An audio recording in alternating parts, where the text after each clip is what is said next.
I'm causing mayhem every motherfucking Mondays from now on, and I want y'all to bring it.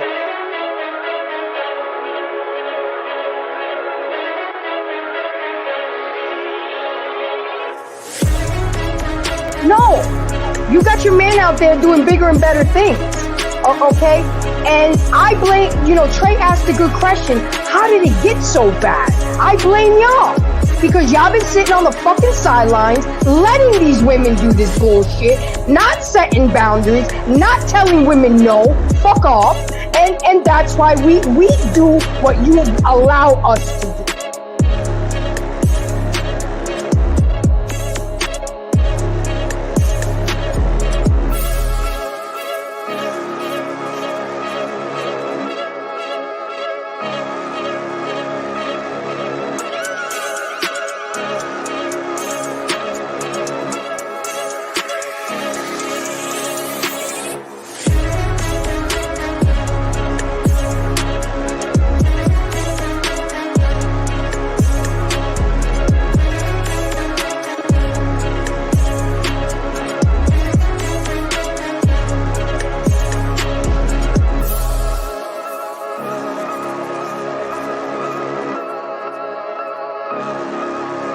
You are one I love to hate and hate to love, but at the end of the day, I love you, baby girl.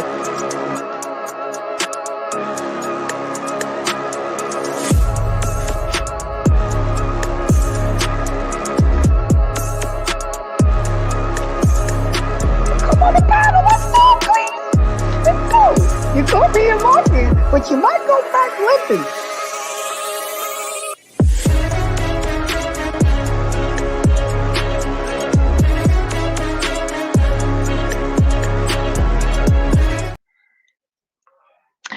What's going on? What's going on to all my embracers? This is Grace from Embrace the Grace on the Black Man Unfiltered Network, causing mayhem. You know this every Monday night.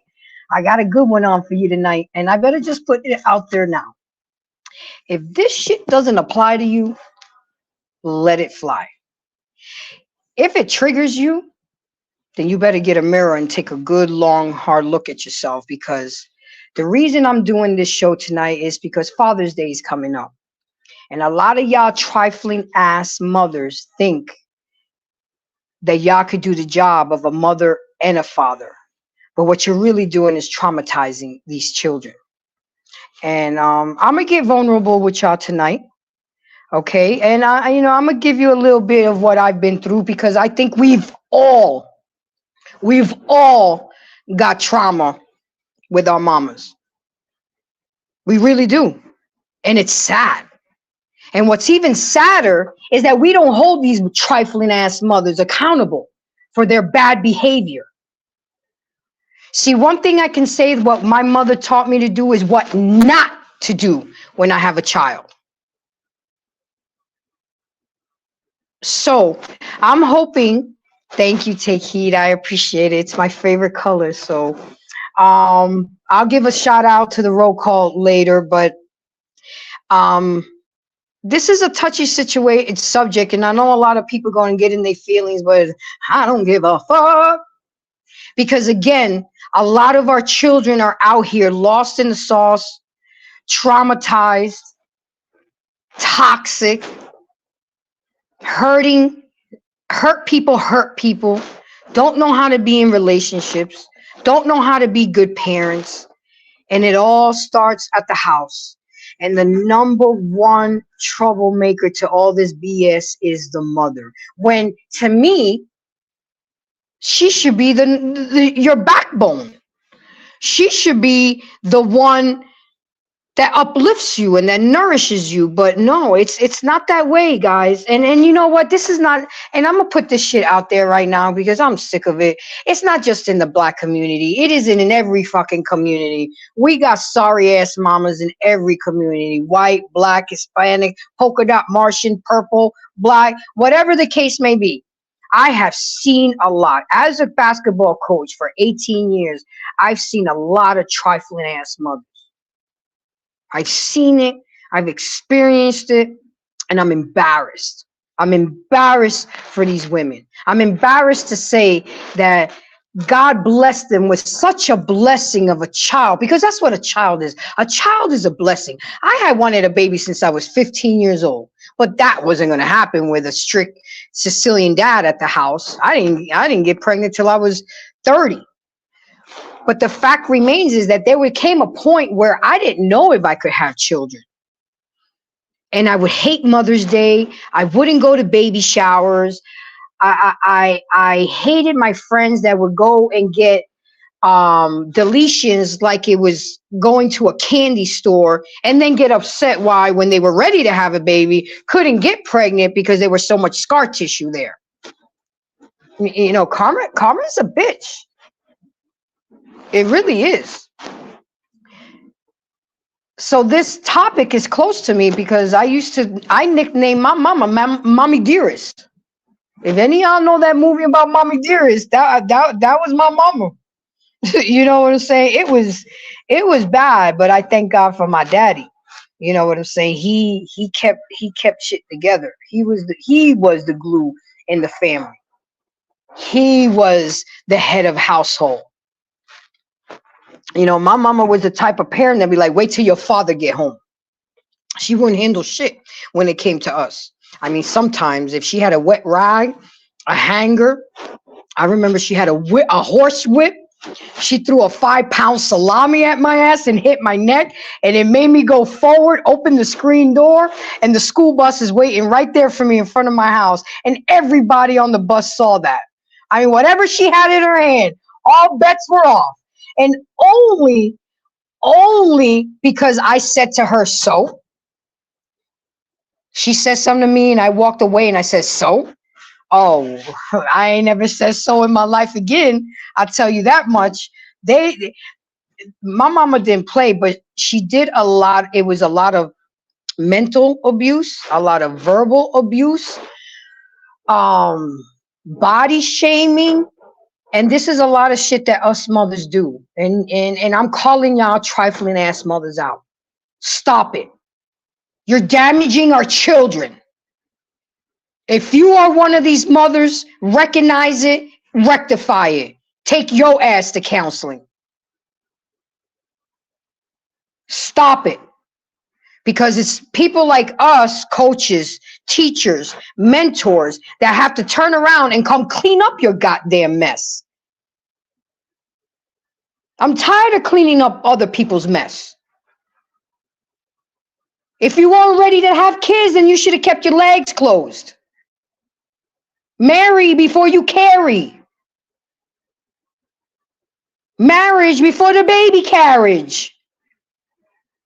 Children deserve a mother and the father in the household. And I don't want to hear this bullshit from these women in the chat talking about, well, the black man is leaving the women. No.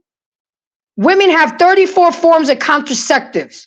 It is up to us if we get pregnant or not. It is up to us to allow a man to go in without protection. We are the final deciders. If a man tells you, I don't want any children, then why would you allow him to shoot up the club? And then get mad when he tells you he don't want nothing to do with the child. Like, did you forget that conversation? And yes, let me put a disclaimer to my men. The responsibility falls on you as well. I have a son. And you want to know what I told him? I said, first of all, you never use condoms from a female. I don't trust them hoes. They put pinholes in them. They mess up the integrity of the condom if they're trying to catch you. And then I also told him, flush it. Don't put it in the trash can. Flush it. Get rid of it. See, these are things that we got to talk to our kids about and keep it real. Running around here 15, 16, 17-year-old pregnant. Really? And then you get these young babies having babies, don't know shit about raising babies, and then want to take it out on them because their childhood or their young adult life was taken from them. They can't go to the club. They can't find a babysitter. That's because your ass couldn't keep your legs closed. And if you did open them, you didn't take the precautionary steps to avoid getting pregnant. So because you made bad decisions and bad choices in your life, you want to turn around and be a trifling ass mother and take it out on that child. That child didn't ask to come be in this world, but you forced it upon. So we gonna get into it. We gonna get into it because Father's Days, Lady D, do you know how you look and sound as a woman? Women are supposed to be empathetic and kind. You as bad as your man. No, Lady D, see, that's the problem. That's the fucking problem. I am not gonna uphold women in their bad fucking behavior. No, that's not my job. My God tells me that I need to teach the younger women. I am not gonna uphold anybody in their wrongdoing. So you got me fucked up. You really do. That's the problem why women keep doing bad behavior, because nobody calls them out on their shit. Well, I'm here. My queen, take heed to the messages here. I wouldn't want any of my sons bringing a woman like this to my house. I'm just saying. Don't worry about it. I wouldn't want any of your soft ass sons anyway, Lady D. Okay, I don't do sips. So moving on. Facts you're about to get? Oh, let me go ahead and do roll call real quick. And I have to do roll call in 2 channels. First, of course, we're going to do it in the Black Man Unfiltered. Thank you for allowing me to have my show and be myself on this show. So we got, of course, my queen, take heed to the message. I know she's there with her king and y'all listening to me. Salute to you guys. And again, thank you for that support. That really got me started. I was listening a little bit to my Key Sweat, sipping on some wine, and then that came through. I'm like, okay. Then we got grooming and reviews. And then we got who started with the BS? Lou Medic. Yo, you are funny.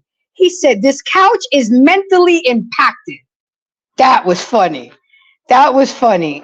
Who else we got? We got Joshua. Thank you for coming. Damn, I forgot Father's Day is coming. Guess I'm taking the kid fishing. I know that's right. Okay, let me check my channel, see who's there.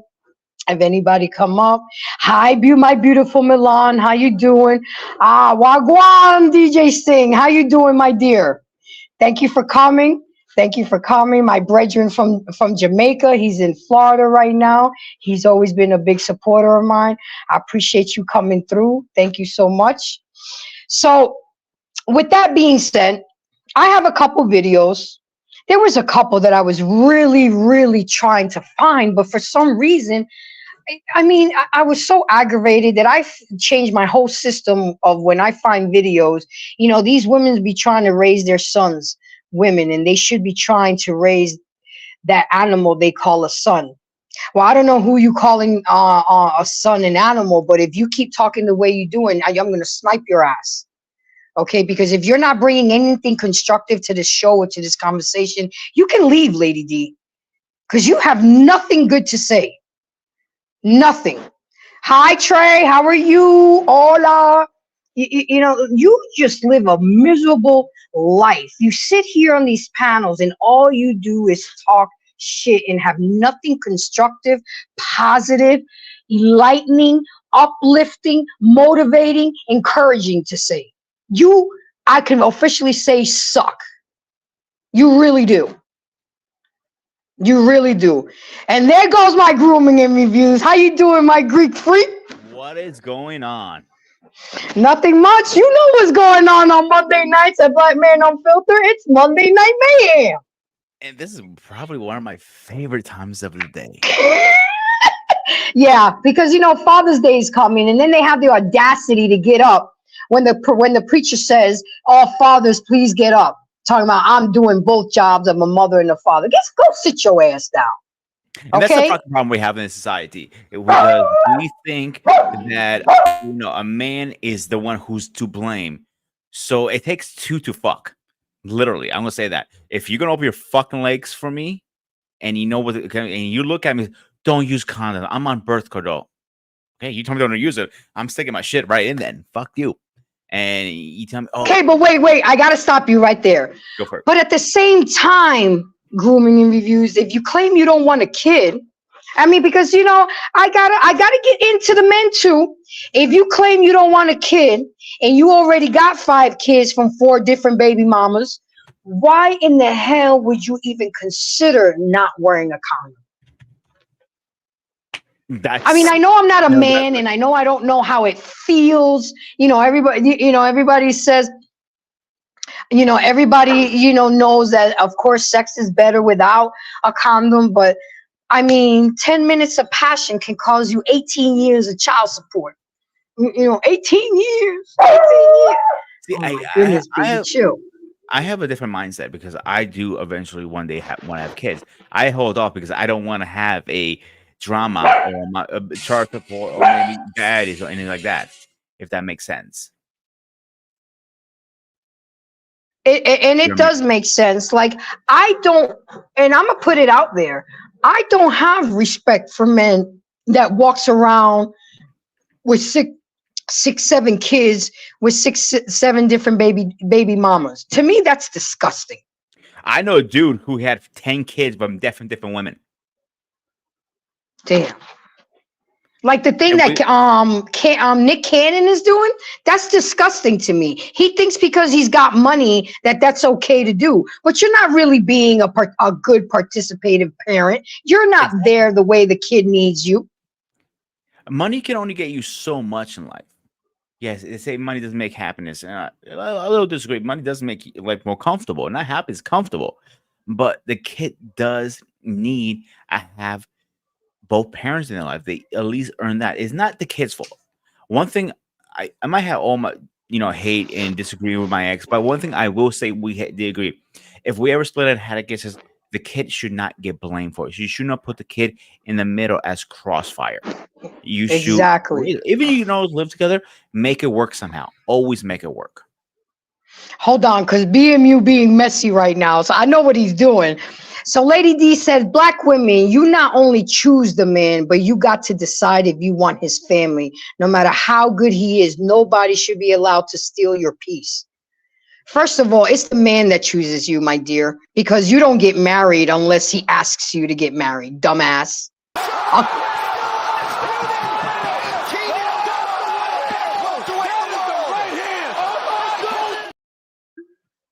A king is a king, but a woman only becomes a queen when she marries a king. Other than that, she's still a peasant. Second, Adam was made first. He was made in the image of God. And he saw that he needed a woman and the man should not live alone. So as a result, he took a rib and made women. So women don't decide shit. Women have access to sex, but they don't even decide the sex of the baby. Life starts with the man. Okay, we just incubators. And I know it sounds awful, but that's what the fuck we are. Okay, life starts with the seed. If we don't have that seed implanted in us, ain't shit going on. Okay, and that's the problem. Y'all women don't recognize that. And talking about stealing peace, you the one coming around here in these YouTube streets trying to disturb the peace, but we don't pay you no mind. You're good for content, Lady D. That's why we keep you around. That's the only reason we keep you around. And sometimes on Friday nights when I'm sick of you and I'm in a good mood, I just snipe your ass for 24 hours. So remember, you're only here because we allow you to be here. So my co-worker, go ahead. Everything you're saying, because the man gets on one knee and propose. The man, busted a nut pretty much to create the child. And if you want to go even further back in ancient times, let's use Spartans, for example, that I'm very familiar with. The man had to fight to get that woman. It wasn't like, here you go, kind of thing. You were just, it was a process. Even now, it's not as deep as back in the day, but it's still a process. We keep forgetting that. And I want people to realize that I don't just talk the talk. I really mean what I say and say what I mean. I don't go to baby showers unless there's a father present, because I'm not going to co-sign to the foolery. I'm not. Because if I'm going there, I am accepting the fuckery. I do not. The first thing I ask when I get invited to a baby shower, is the father going to be there? I don't know. Maybe.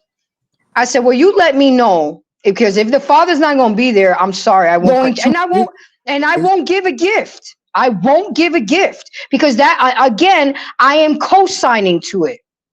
Do you mean father in the life or father at the baby shower? Well, at least if he's present, that's half the battle.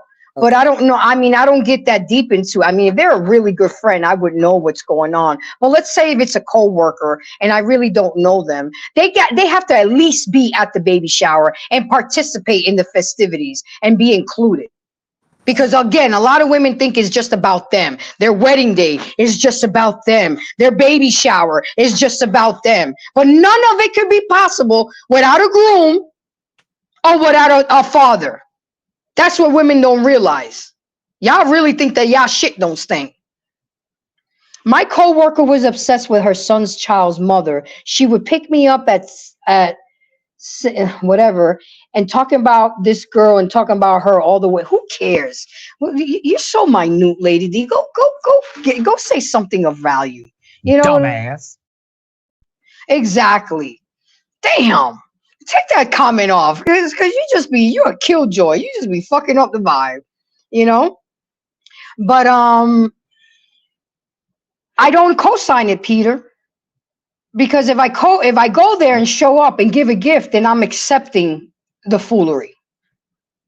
I really am. Hey, Grace, was the tradition that men go to baby showers, or was that traditionally a woman thing? Well, when I grew up, I don't know, in the Dominican and in Italian culture, the father was always included. Okay. So I don't know about the melanated community, but the father was always, and again, I grew up where they was already married and they're having a baby shower. You see what I'm saying? I didn't see a lot of single mother baby showers until I finished college, and that's when I started seeing that trend.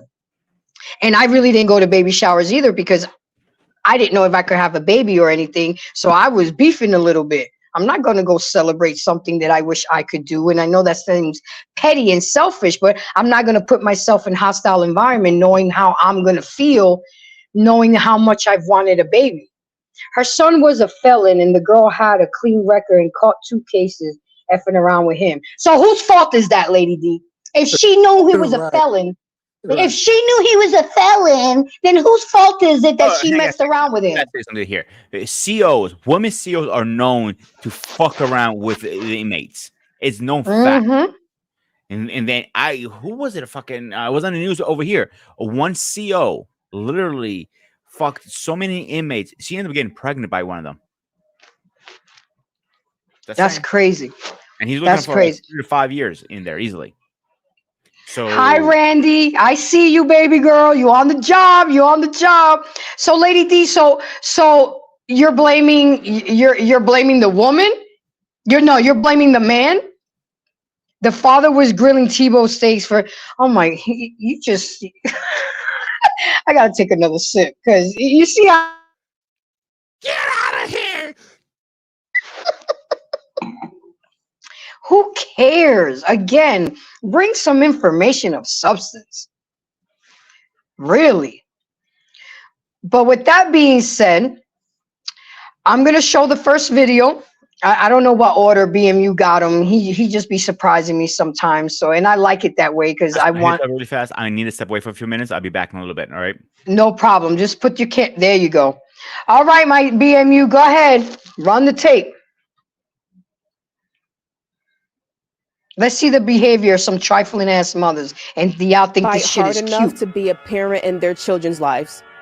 They don't. They do not. Just a question. Why is it that they have to fight? These men have to fight. The fact that they have to fight is one thing. The fact that they're not fighting enough is another thing. But why is it that virtually every man has to fight to see their child? Do you understand that's the bigger issue versus not fighting enough? Why are you complaining about a problem that you created for yourself? I don't want to hear it. Talking about why do men have to fight? You created that problem. Yes. So now you're like, oh, I have to fight my way out of my own problems. Oh, I'm sorry. Are we not all adults? Is life not always what we want it to be? So you will be like, well, I ain't fighting no more because why do I even have to fight? You'll leave that single mother to fight and have to raise the kid by herself, really just the mom and her kid. You'll leave her to fight for herself, but you're like, oh, I ain't gonna fight for my kid. Why I gotta fight for my kid? Over a problem that you created yourself. Well, we could have all just been like, you know what? I'm good on the kids. Let me wrap it up. Let me at least get married first. Let me at least try to do the right thing. Huh? No, this some bullshit. First of all, there's a lot of there's layers there. A problem. So who's to say that it's always the man that creates the problem? A lot of y'all trifling ass mothers are the problem. You don't know how to be mothers. I'm confused. Go ahead. What's the problem that was created? She never explained it. Exactly, but that's automatic blame. It's always the man. So I'm getting it that he automatically created the problem. Shout out to Mr. Let Go. Love his content and whatever. But it's always assumed that the man's the problem. So if you just look at it that way, and who cares what the problem was? It's just because it was the man that created the problem. Right, and you're right. What was the problem? Right. Well, don't we have to identify what the actual problem was? Is the fact that she's a single mother?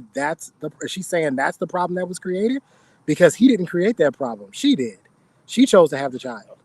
So she made herself a single mother, knowing that she was impregnated by a man who was not her husband. So I'm trying to understand. I don't understand what she's saying. Well, you created this problem. No, he didn't create this problem. You created this problem because you could have made her put on a condom, or you could have not had sex with him, or you could have been on birth control, 30 some odd forms of birth control at this point, right? There's a lot of different options that could have been used here. I'm just a little bit confused.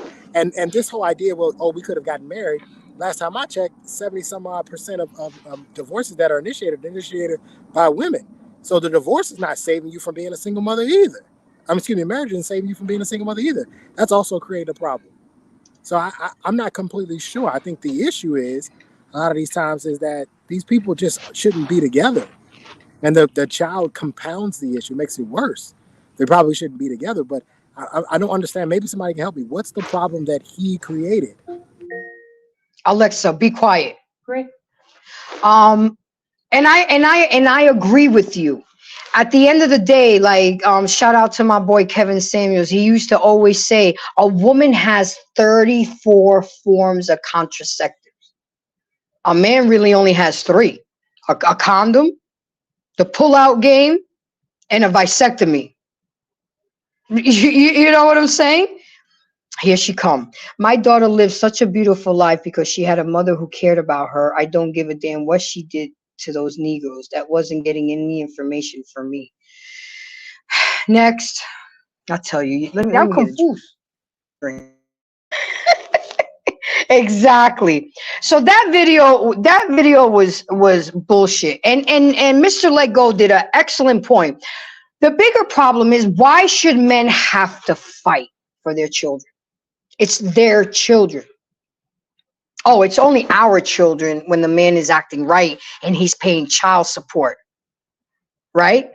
But when he don't want to be with your trifling ass anymore, or he has another girlfriend, or he don't want to, be with you, now he has to fight for his children. Or if he's not giving child support. Because sometimes if the man can't afford to pay child support, taking into consideration that the man can at least offer emotional support, physical support. He may not be able to pay anything, but he may be able to go pick him up from daycare, spend with him a couple hours after school, go to the ballpark. But no, that's not good enough. You want money. Yeah, because the child support. Sex with a man who can't afford a child.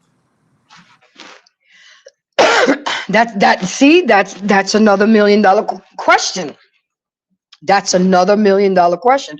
My daughter was my role model, and I admire her as a woman, and she never let any grass grow under her feet. I never had to deal with Negroes jumping her or none of that shit. So your daughter, absolute fuck are you talking about, lady? So your daughter was your role model, and you was the fucking adult. So you trifling ass, Lady D. It makes sense now.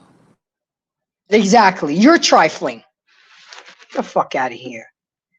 So with that being said, we need to shame First of all, we need. I'm sorry, and if anybody gets offended, fuck y'all.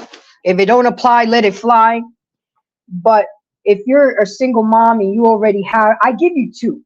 I give you two. I let you slide by with two because one child really shouldn't be by themselves. But after 3, 4, 5, 6, I'm looking at you fucking sideways. I really am. Because if you can't afford the two that you have, why do you think you have the audacity to bring in more life into this child, to just make a child be miserable, live in poverty, live in a hostile environment? I mean, come on, people. It's in self-entitlement. It's selfishness because you're not really thinking about the child. You're only thinking about that check every month. And let me explain something to you. What check, Grace? The The average child support. What check? The average child support payment is about $400. Yeah, but if you no, but look, Trey, if you have 3, 4, 5, 6 times that by $400, I mean that's $2,600 clear and free money that you got. You can get all of them to pay. Plus WIC, plus food stamps, plus housing. I couldn't get a dime from the government. But you got somebody with 3, 4, 5 that gets everything. And that's my hardworking money, my tax paying money, having to pay for your habit of not keeping your legs fucking closed. I got beef with that. I'm voting Republican this year. And that's on the real. Trump 2024, ladies and gentlemen. Because I'm sick of it. I'm sick of it. I only had one. I heard so much from my dad growing up as a kid. Your body is your temple. Your body is your temple. Your curfew's at 12 o'clock because ain't nothing open after 12 but legs. And I'll be damned if they're yours. I mean, I'm telling you, it was just ingrained. I didn't get pregnant till I was 30 years old, and I didn't even know I was pregnant. He had to tell me. Oh, you're still drinking, hanging out, partying, and you carrying my child. I'm like, what are you talking about? I didn't even know. Didn't have to deal with that because I had a father on my neck 24/7. And that's why fathers are so important in the household. They bring structure, discipline, and order to the house. He would wait up for me to come home. He will page me 007 on my pager, and all that message said, wherever you at, whatever you doing, whoever you with, you got 30 minutes to get home. And he would be smoking his cigarette, watching his Vanna White, and waiting for me to come through that garage. He would not go to sleep till I walked through them doors. And if I was 5 minutes late, he's already calling all my friends' parents because he made me give him all the phone. See, this is why fathers are important. But y'all mamas out here keeping these babies late at night. You know, when I see a baby at Walmart at 11 o'clock at night, that irks me. That baby shouldn't be out that late at night. That baby should be in chill mode in his crib, sleeping. Nothing good happens at night. Well, some good things happen at night, but we'll leave that one alone, Trey. How do you think these kids getting made? It's happening at night. But they have no business. And I'm gonna tell you another story, and I know a lot of my embracers have heard it. My husband made a rule in the house that I was not allowed to have Jordan pass out 8:30 at night. I mean, there were exceptions to the rules, but the norm was that child had to be in his pajamas, fed, bathed by 8:30 p.m. And he would call the house to check to make sure that I was doing just that. And I never had a problem with this kid going to bed because he couldn't even make it to 9 o'clock. Even on Fridays and Saturdays when he didn't have no curfew, he couldn't make it past 10 o'clock. Why? Because he was in a routine. He had structure in his life. He knew what was up. But you got a lot of single moms. Anyway, let's look at a tape. I know there's a couple tapes I got here. Let's look at some more trifling behaviors from mamas. But we should be clapping for them.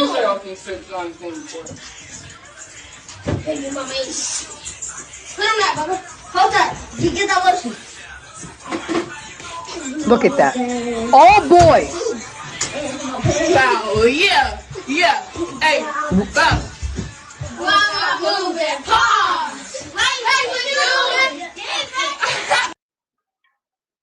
So what respect will these little boys have for women, seeing they own damn mama on social media, slapping her ass and dancing like this? What the F is wrong with y'all, ladies? I just saw a case of child abuse. That is mental abuse. This is why a lot of these young men have warped perception of women. I have a friend that said that he grew up watching his mother cheat on his dad. So he don't trust no woman. That's all he saw was watching his mom. He never saw his dad, but she would bring him to their houses. She would do her thing. It's just really sad, and his perception of women is really effed up. How can he ever trust a woman if he saw his own mother cheat on his dad, and they were living together and married? And this man is in his 50s and he's still traumatized. That's what these trifling ass mothers be doing. How do you dance like that in front of your children? That's Child Protective Services need to come get her, because that is really, really bad. Now, God forbid if a man did that with little girls, he'll be locked up underneath the jail and throw away the key. Why is it that the rules and the laws are different for women? And women know that. That's how black women raise their children, crazy hoes. Aren't you black, Lady D? Don't you ever say another motherfucking word to me. Aren't you black? That's your people, because according to everybody, I'm not black enough. So, you know what I'm saying? But aren't you black? You look lighter than me and longer hair than me on your profile picture. Aren't you black? You won't say that shit on the panel because you know you get eaten up alive. Where do y'all find these videos? Anissa, I be doing some research, girl. I be doing some research. Anissa, And a lot of the videos, you'd be amazed. My embracers send them to me. They'll be like, Grace, I know you can talk about this. You ain't scared. And they'll send me topics and they'll email me and they'll hit me up. So Anissa, these videos and ideas and topics come from all over. Lady D said, nobody wants to listen to me. It's the black mothers in the community. Oh, no, let me not say that, because then, you know, I'm going to say mothers in the community, because you got some trifling ass white mamas. You got some trifling ass Hispanic mamas, but not much, but you got them. Is it more prevalent in the melanated community? You tell me. No, it's Who's prevalent. Who's the most locked? You was in law enforcement, Trey. It's prevalent. It's prevalent in communities that have poverty. That's a poverty thing. That's poor people stuff. You think so? You would be hard pressed to find an affluent mother who's the wife to a man who owns a business, or to a man who has a high ranking position, twerking in a bathroom with her sons. You're not going to see that. That's poor people, just poor people stuff. But also, Trey, you also have some fathers of elite families who touch on their nieces or their daughters and do inappropriate things as well. Right, It's I'm not just talking about pedophilia. Pedophilia doesn't have an age. I'm talking about this idea, this behavior. This specific behavior from women, from mothers, who for whatever reason want to treat their sons like they're grown men. They dress them a certain way. You know what I mean? Like this seems to be a poverty sort of type of behavior when we see it. Very rarely do you see it. I agree with you. What you're saying, I agree with you. There are some men who are in affluent positions that are pedos. I completely agree with you. But in this particular, when we see this type of situation, I mean, to have your son smack your booty while you twerking is, well, it's offensive. Like I don't know how He might as well just took out the dollar bills and go ahead and make it rain. He was making the motion. He was making. If you watch it, I mean, we don't need to watch it again. But if you watch the kid with the little, he had the mini man bun. He was making the motion of throwing dollars on his own mother. But y'all can always throw dollars in my purse. Y'all can, donate to the Cash App. Embrace the Grace 23. Don't mind doing that. Don't forget to like, subscribe, and share on both channels, the Black Man Unfiltered and my channel. I would really appreciate it. But I'm sick of seeing this. I am. I'm sick of the low class, low frequency behavior, and I get it. So what do we do if it comes more from poverty? What do we do to change this, Trey? What do we do this? These black mothers would rather put commissary money on their felon son's books than buy her daughter's kids Pampers. Anyway, next. So Yeah, that's just another that's rhetoric. There are more white people in prison than there are black. So that's crazy. That's a crazy statement to make. But anyway, well, I mean, you know me, I'm an advocate for financial literacy, Grace. You know that. I think that's the number one way how we fix a lot of the problems in this community. I think that if a woman like this doesn't have anything to lose, right? She's not in a position where she has anything to lose. She doesn't own a home, more than likely. Right? She doesn't have a position at a job that they would fire her for her behavior, right? Most women, they would get fired for that type of behavior, right? So, she doesn't have anything to lose. So because we don't have any financial literacy, because we don't have any money in those particular situations, she can do these things without fear of any sort of consequence. True. DeMonte, you on audio? You up here? What you got to say about this? Are you there? No? Going once? Going twice? And the thing, he left? He just left. Okay, and the thing is that women don't realize the kind of damage that you do on your children. You really don't. And I agree with you, because I remember I took an economics class when I was in high school, but then again I went to a very elite Catholic high school.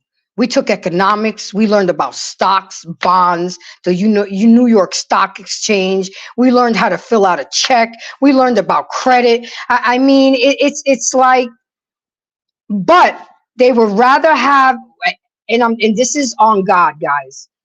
We had to fight the school board because my son's mother's best friend found a lesson that they were teaching kids on how to eat ass.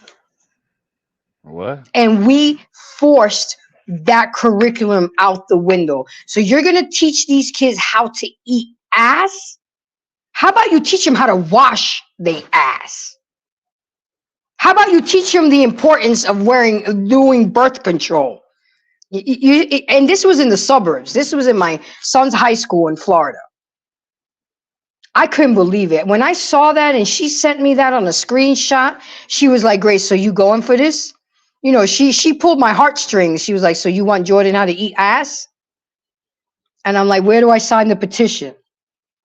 I mean, have we really come to this level where we're teaching our kids how to eat ass, but we took out home economics? We took out wood shop.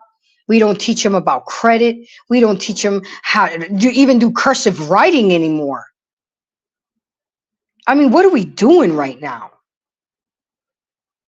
I asked my son, Trey, after he took health class, I was like, Jordan, did I go over everything with you? Did I teach you everything? Because I felt that he needed to hear it from me or his father, not no teacher, not no textbook. And I said, did I go everything over with you? He was like, yeah, Mom, you missed one thing. I'm like, well, what was that? He was like, you missed the lesson about blue balls. I'm like, well, okay. I don't have those and I don't go through that. So he was like, well, yeah, Dad covered it. And then we followed up with the lesson in school. I'm like, okay, I'm glad. He was like, but yeah, you went over everything. You went over everything, Mom. You didn't leave nothing out. Yeah, and then what made it so worse, my best friend was a biology teacher at the time, and she bust out the textbooks with all the diseases and how everything looks. We took them to a clinic, like the health department, And we sat him there and we had him read all the posters. I mean, we scared him straight. I mean, I can only teach him and plant those seeds. Now it's up to him to carry on. Hey, Braxton, how are you? Yeah, But that's a sign of good parenting. First of all, oh yeah. Number one, the communication was there that you could have the conversation. I don't think a lot of people realize in America that most parents don't really have that conversation with their children.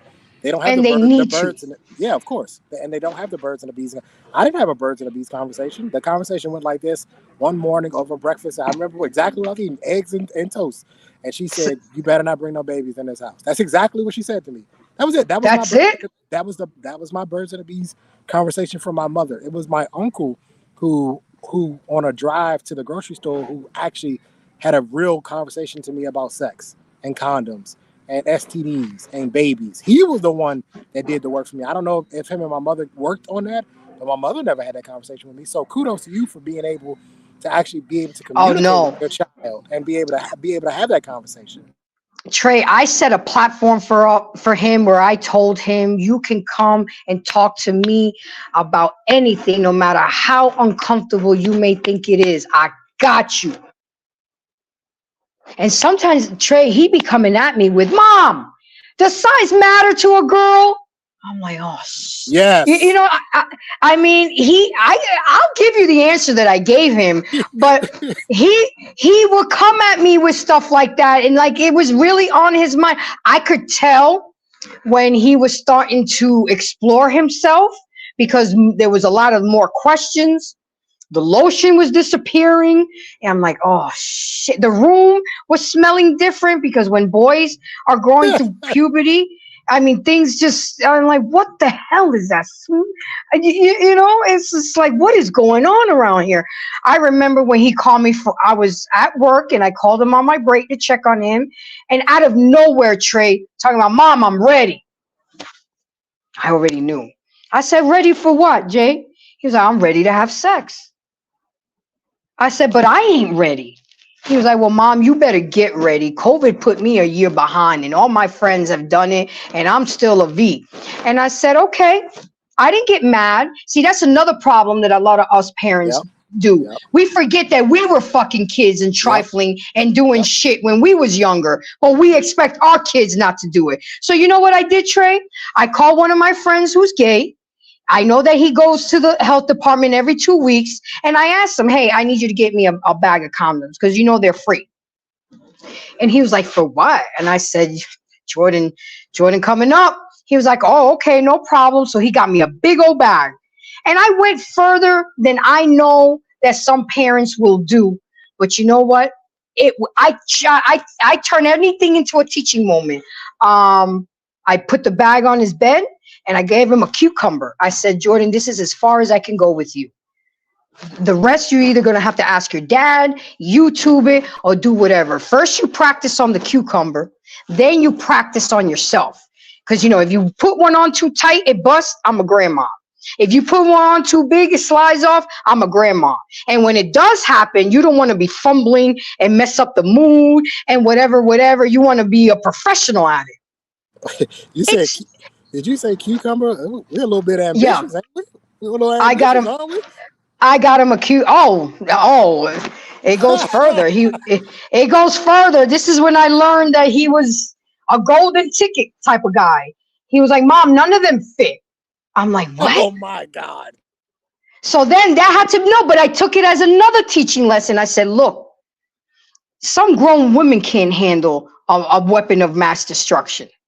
Okay? You can't be giving that thing to any little girl and not expect for my car to be scratched, bricks to be thrown the window. I'm not doing it. I'm not doing it. You better value that penis and let these little girls work for you. Remember, you're the prize. That's how I talk. Like I said, any little thing, you know, then I bought him a 3-pack of those. And he was like, "Yeah, Mom, those are much better." He was like, "Well, what did you expect, Mom? I'm 6'3", size 14 in shoes. Look at my hands." I'm like, "My bad." I'm like, "I'm not all into your equipment that way. I mean, your dad made it, but you know, I stopped bathing you when you were 8 years old. I ain't seen that in 6-7 years. I don't know what you're working with."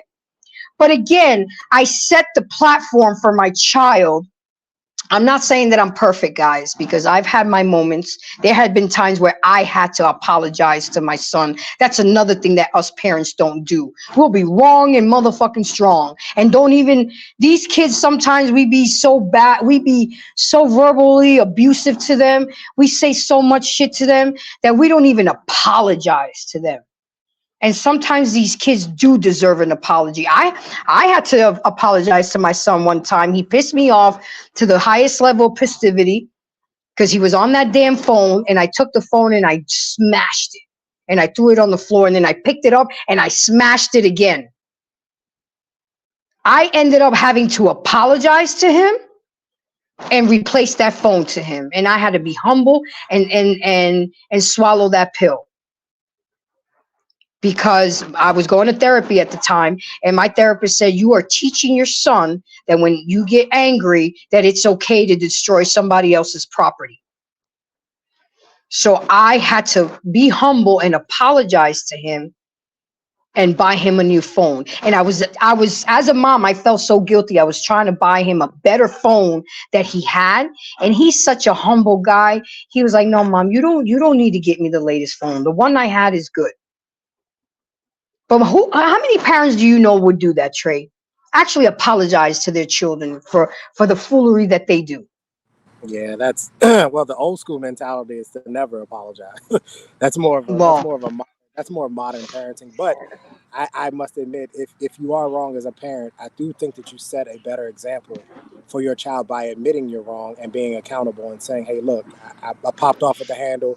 I got a little too upset. You know what I mean? I shouldn't have done this. And I don't want you to think that this behavior is the proper behavior. And that's exactly how it went down, Trey. I sat him. We went out for ice cream. Sometimes when I wanted to have a serious conversation with him and to get his attention, all I had to do was feed him. You know, let's go out to eat. I'd wake up at 3, 4 in the morning. We have this ritual in the weekends. You know, when he was older, 12 or 13, we go to Denny's and we'd have our conversations there. And plus, I wanted to keep it in a controlled environment just in case it got heated. But, you know, one day we was going at it, and I said to him, you know what, Jordan, you say a lot of fucked up shit. You know what he turned around and said to me? Well, you do too, Mom. I'm like, I didn't get upset. I didn't go off. I sat in that. And I marinated in that. How many parents do that? But children have a way of holding a mirror up to you. Yeah, they really do. Yeah, they do. You know, I remember the first time my daughter said fuck. I remember the first time, and the way she said it, she only got that from one person. Mm-hmm. She only heard that from one person. It's the way she said it and the manner in which she said it. She dropped something and she said fuck. And that she got it from me. It was clearly from me. I had to remember that children are sponges and they soak up everything and they are always watching, even when they don't look like they're watching. My son look like he's on a video game or look like he's on his phone or look like he's watching. He's paying attention. He hear everything that's going on. They are sponges. And I think good parenting, I think the parenting has evolved somewhat. Good parenting is having the ability to say, hey, look, I am human. I am your parent, but I do make mistakes too. But here's how to properly handle the mistakes when you make them. So I can set the bad example, but I can also set the good example as well. You're absolutely right. I told him I'm not perfect. Parenting don't come with a manual. You know, when I had him, no, it's on. I read all the books. I went to all the classes. I didn't even know how to change a diaper. I literally had to wear a mask when I first changed his diaper because I have a very weak stomach. But after 2 weeks, I didn't need a mask anymore. I was used to him. But the fact still remains that I had to learn. I took the initiative. I wanted to be a good parent. I wanted to raise the best kid I could possibly because I respected the fact that that child was a blessing. He was a blessing from God, and it is my responsibility to mold him, teach him, and make him a productive person in this society. A couple of weeks ago, we were, getting him a credit card because he's 18, he's moved out, he's with his dad, and he looked up at me. He was like, "Mom, really?" I said, What did I do now? He was like, "Mom, you got my credit at 759." I said, "You damn right." Now you're 18 years old. You can buy you a car with low interest rate. You can get that apartment that you want. And I ain't got this cosign shit for you and put my name on it. See, these are the things as parents that we need to do. But no, we're too busy fucking twerking in the bathroom. We're too busy clubbing, but we don't want to cook for our kids. We want to give them what is it? Pork and beans or Roman noodles. But as soon as a man comes, you want to cook steak and shit. And that's the video that I couldn't find, where the son sits in the back seat and the mother's going off on him and says, Mom, you never fed me. You would feed your men before you feed me. You let me starve. You did this, you did that. I'm like, I just can't see how parents, and I've heard it before. Not everyone deserves to have children. And they should make it mandatory to go to parenting classes. I took CPR. Trent, I was crazy with it. I took CPR. I went to Lamaze classes. I went to breastfeeding classes. I read the book. I mean, I did everything. I took him to swim classes when he was 3 months old because I had a pool at my house. So there was no way, and we lived in Florida. So there was no way that I wasn't going to teach him how to swim. Do you remember the video when the little girl was at the dancing around a pole? You're gonna take your girl. You're gonna take your daughter to a strip dance class.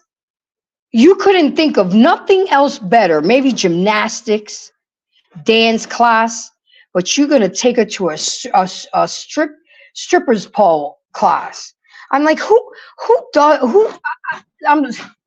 maybe you're right. I mean, I have a hard time just because a person is in poverty. Does that warp their thinking? No, not necessarily that it warps their thinking. It's just a lot of this is cyclic. It came. Their mother didn't do it, so I agree with you. Right? She should be putting her daughter in gymnastics or dance. And you have to ask her. Well, were you in gymnastics or dance? Probably not. Was your mama in gymnastics or dance? Probably not. So she doesn't know to. This is where I get a little bit frustrated because where does the critical thinking and the common sense come in? Like for me, my dad wasn't in my life. So my mentality was, well, I'm going to do everything that my dad didn't do. You know what I mean? That to me is the common sense critical thinking thought process of it. But I find sometimes that with a lot of these women who don't have a lot of money and who are on government assistance and aren't really with the best men, that there's not a lot of common sense. And this isn't a black or white thing. This is just the situation. That there's no common sense, there's no critical thinking, and they sort of repeat what happened before them. I once worked a case where I went to a grandmother's home in public housing. She had been there for 30 years. How she worked that out, I have no idea. But she had been in public housing for 30 years, and she was complaining about her neighbor and a speaker. But what really threw me is that her daughter was also in public housing, and her granddaughter, who was pregnant at the time, was also in public housing. And so that's when I say this thing is cyclic, and at some point in time, somebody's got to break the cycle here. Somebody has got to say, listen, I'm not going to do that. And so this is where sometimes when I see women who are like, all right, well, I'm going to go to college because nobody went to college. Sometimes it's a little bit deeper than them just wanting to go to college. Sometimes they want to break the cycle, and I can understand it. I don't have an issue with that. But a lot of these women, there is no, like Lady D said, she should have been the role model, but she said her daughter was the role model. You know what I mean? Like that's a lot of the issue. Like, no, you're supposed to be the role model. Your daughter's Exactly. supposed to look up to you. I'm sorry, DeMonte. I didn't know that you was back. Go ahead. What say you? I know you've been hearing the foolery going on tonight. What do you have to say about trifling as mothers and the trauma that they bring to the children? Some people, I understand the track record of these people, but how did we get here in the first place is what you need to take into account sometimes. But I know what you mean. But wait, take what into account? How did we get here? How did we get here? Yeah, that's a good question. I mean that is a very good question.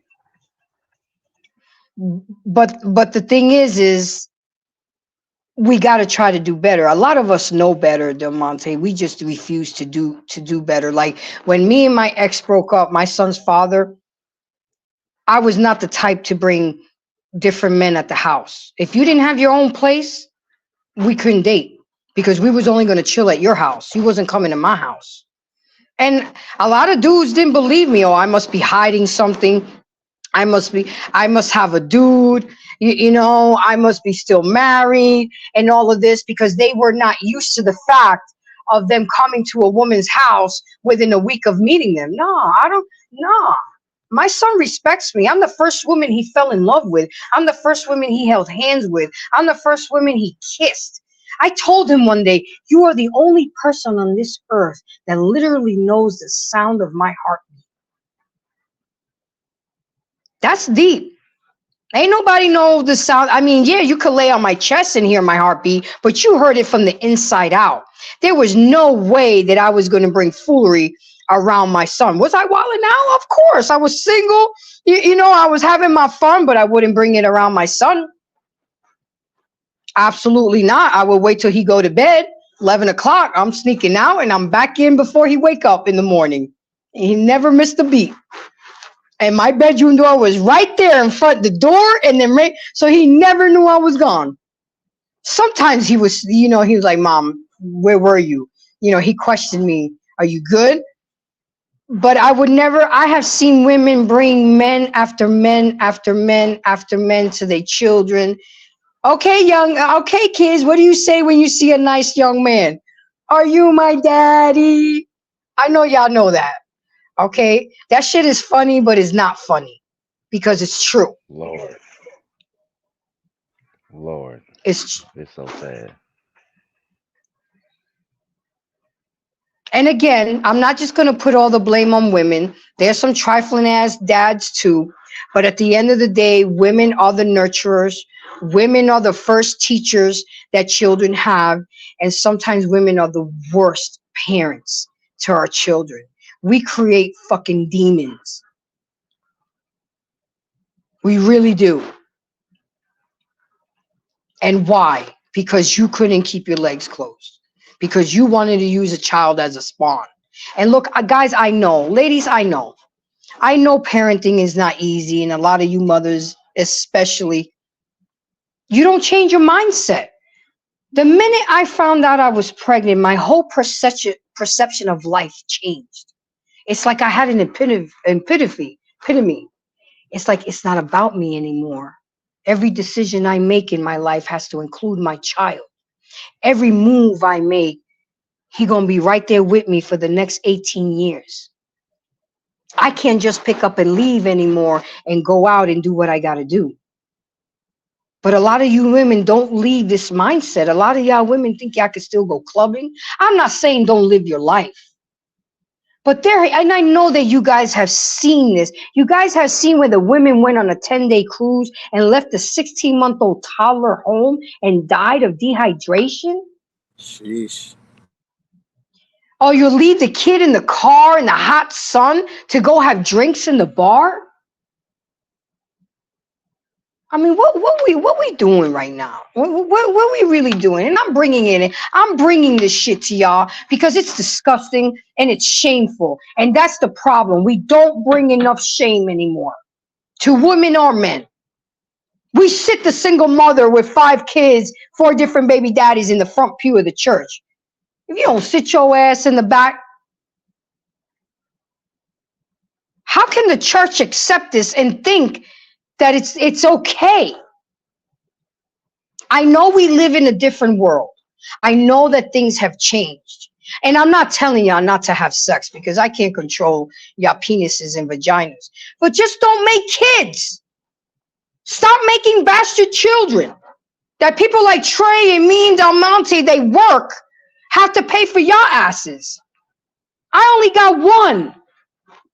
And as soon as me and my ex separated, I went and got my tubes tied because I knew I wasn't going to have no more.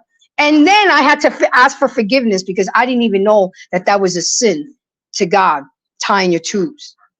I was looking at it as like, I ain't having no different baby daddy. I'm not going through this. Oh, no. My ex-husband was the one that won that prize. He's going to be the only man that got this womb. I valued my womb. but y'all women are giving out your wombs like candy on fucking Halloween. Do you guys know that that is the most precious, valuable, honorable thing that a woman can give a man? No, they don't. They Is don't know. That's the problem.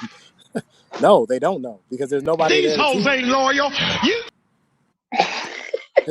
I'm serious. I'm serious. Like I really thought about this question, and this is one of the questions I am. Next time I talk to my sister, I'm gonna ask her, like, what did our mom teach you about your womb? They don't know. It's not being taught. And I don't come from an impoverished family. Like I don't come from it. I'm just telling you on every level, it wasn't. It's not taught like that. Women are not taught. You have the incubation to life. Yeah, we have the spark of life, but this whole life, the life thing it's a puzzle. There's a pieces fit properly. When the pieces fit properly, it makes a really beautiful picture. Men carry the spark of life because women can incubate it. We have to work together. We have to one befits the other, right? But what you have is special because there is not a human being on this earth that did not pass through a womb. It just doesn't work that way, right? And so you have something special. The same way we tell men to protect your seed because you have something special, we have to tell the women the same thing. Well, you have to protect your womb because there are some ancient dudes out here too.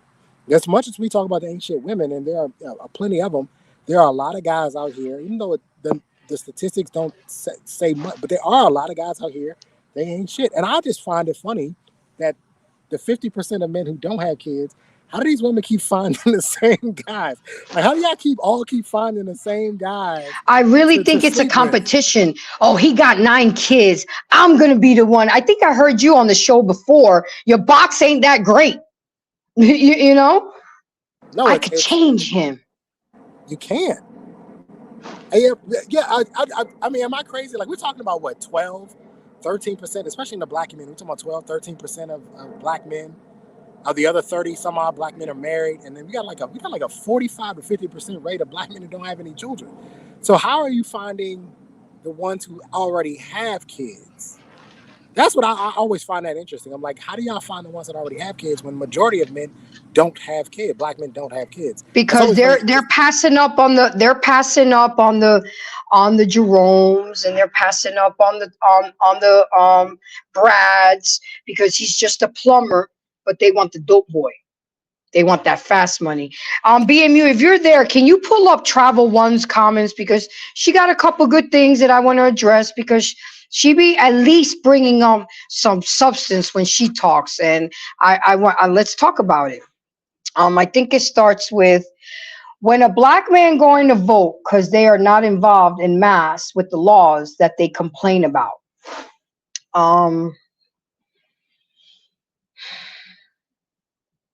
Okay. Chime in? Go ahead. Go ahead. You a man. Go ahead. I've been knowing that this voting shit been some bullshit since, man, back in the 80s when I was a kid, and I was sitting over at my grandmother's house back in the day, back when you had to be in the house with the street light on. Things made sense. And I've been noticing this stuff was funny style since way back in the day. But we don't vote because we didn't seen how funny style this. You can see how funny style everything is now. Everything is high. Industries are closing. Things are closing. And then if y'all haven't heard, Saudi Arabia just took the dollar off the petrodollar. So things about to go even worse. Yeah. United States dollar is not going to be traded across the world for fuel if you don't understand that part. So you got to look at the whole bigger picture. I'm a former soldier, and I'm not a Pookie and Ray Ray, but the tactics is still available, if you understand. Yeah. Right. And thank you for your services. But the thing is, at the end of the day, I think it is the lesser of the two evils. But I think it's worse not voting than voting. And then it's not only in the presidential, That don't even matter because to me, the president is just a puppet master. It's in your local um, races is where it matters. Your state, your city, your county. That's where the change needs to be, more needs to be made. You know, I also think that instead of encouraging kids into music and entertainment and sports, why don't we push them more into politics, medicine, engineering? Why? Because we want that fast, quick money. And then Travel One also said thing. Hold on, Can I speak on the voting? go ahead. Absolutely. First of all, Travel One, we need to address the fact that only a third of the population actually votes. Let's start there, right? Only a third. 300 million people in America, only about less than 100 million actually vote. Damn. Second of all, black men don't vote because they don't align with our beliefs and our morals. And so black men don't take the approach of what Grace said, pick the lesser of the two evils. Black men don't think like that. Black men say, I don't fuck with neither one of them. That's what black men say. Right now, I was a staunch Trump supporter, but he's got some fucking explaining to do as far as I'm concerned. He's got a lot of explaining to do because it's not looking good. And I can't see how the country looks good having a convicted felon as the president. I don't know how that works. Now, I'm from D.C. We re-elected a mayor that was a crackhead. Don't ever forget that. We re-elected him, Marion Barry, after he got caught. He got caught with the coke. We re-elected him. It's not a good look. It's not a good look at all. It makes you look weak. So a lot of black men will look at these situations and say, well, I don't like Biden and I don't like Trump. And even in our local elections, well, I don't fuck with none of them. So we are not afraid to say, I don't like either of you, so I'm going to bow out. Whereas you will get the women will say, well, you're not as bad as the other one, so I'll vote for you. Not realizing that the real power is in saying we don't agree with the system at all to any length. And voting out of the lesser two evils, it doesn't work. How did that work? Most people voted for Biden because he was the lesser two evils. How is that working out? The man's taking a shit on himself in public. How's that working out? Lesser two evils is not always the best answer. I mean, I hear you, but I look at it that what about, would you say how hard our ancestors fought for being able to have the right to vote? Women had to fight to vote. Black people had to fight to vote. I mean, I get you, Greg, but I think we do a disservice to our ancestors and to those who vote if we just use our votes and cast our vote for anybody. I believe that our ancestors and those people who gave their lives for us to vote, they want us to vote responsibly. They want us to vote for people who will help our community. I think that's the purpose of why they vote, why they fought to vote. I have a hard time believing that they wanted us to vote just to say, well, hey, at least you can vote. I think we're being irresponsible by picking people who we know ain't shit. I knew Biden wasn't shit back in 1994 when he authored the goddamn crime bill. We knew he wasn't shit back then. I had to study that when I was in school, by the way, in 1994. We had to actually read through that. And I remember that. And so if I knew that then, and I know that now, I know that he was the vice president to a president that did more for gay and lesbian rights and chasing hedge fund managers than he did for black people, then why would I vote for this man? So a lot of the issues that Travel One is bringing up is simply because black men look at this and go, I don't relate to any of them. And that's why I'm not voting. And you think that's okay? Yes, I think it's okay. I don't have a problem. I will not be voting this year. This will be one of the first years I won't vote since I turned 18. I will not be voting. I'm not impressed with Trump. Him getting convicted. You know it's going to be a mistrial on all those 34 charges. I got that. But that doesn't mean he can't be reconvicted. That doesn't mean it can't happen again. Isn't that double jeopardy? No, it depends on what they find out. Depends on what they find out. Well, what happened was a juror had put it on social media that he was going to be found not guilty. I got that. But what did the judge submit on the paper? If the judge hasn't wrote guilty on that paper, then technically he's not guilty yet, and so he can't be charged again. So there's a lot of nuances to the court system, and a lot of people don't understand. You're going to learn a lot about it now that we have a potential presidential candidate that's up for. You're going to learn how this judicial system works. But if that judge didn't write on that paper He's guilty. I know what the 4-person wrote and all that, yada, yada, yada. But if that judge didn't submit that paperwork that says he's guilty, there's a good chance he could be tried. We could literally hit the reset button and start all over again. The only difference Well, is he may be president this time. Well, this is the first time I'm voting Republican since I've been 18 years old. But Alicia, thank you for coming up here. You look beautiful with your. I love the Love y'all. afro. I love it. I love it. I know you've been. I know you've been listening. I know you've been listening. What say you? What do you have to say? First of all, are you a mom? Yes. How many do you have? One. I know that's one. Okay. Yes. Boy or Wanted girl? more, but it didn't work out. A little girl. Well, Okay. she's 13 now. It's not so little. So tell me, am I wrong for the things that I'm pointing out and addressing? You know?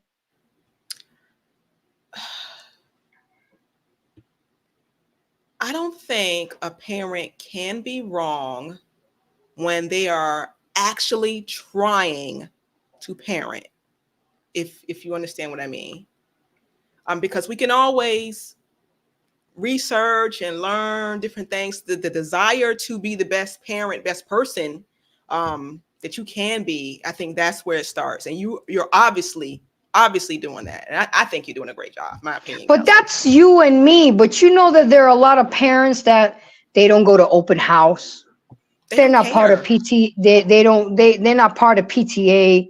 I mean, I was stupid with it because I know my parents never did it when I was growing up. My dad was always working. My mom didn't even speak a lick of English and she didn't drive.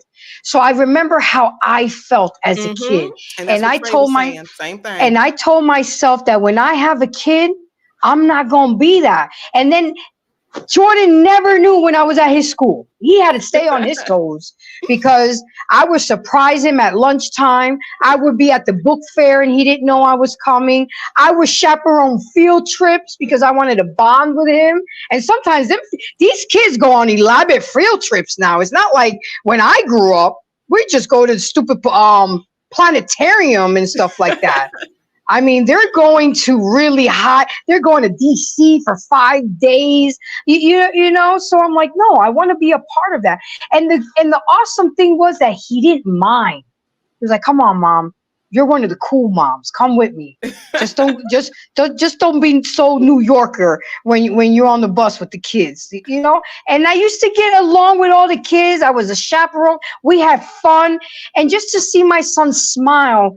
And then remember how I went to all his basketball games. And if I didn't go, I would have one of his titis go or somebody in his place until I got there. But he was never felt alone or abandoned because I remember how that felt when I was a kid. And I chose, and I'm going to be like, you know what?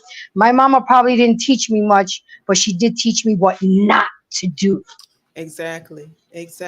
And I've had this experience, unfortunately, but I'm sure there are a lot of children out who have the experience where on the rare chance their parent is involved, the child can feel the energy. And sometimes it comes as words or actions that the parent really does not want to be there. And that can be so damaging to our kids. It doesn't give them a chance to love themselves. Because how can you love yourself if the people who brought you into the world don't cherish you or want nothing to do with you, or you're a burden to them? Are you all? And that's one of I have here 8 things that we do the worst as toxic moms. But before I go into that, grooming, what do you have to say? I know you left and you came back. Did you watch the second video? Grooming? I saw Grooming's mom the other day. So cute. Grooming, she's so cute. I just want to pinch her cheeks to the screen.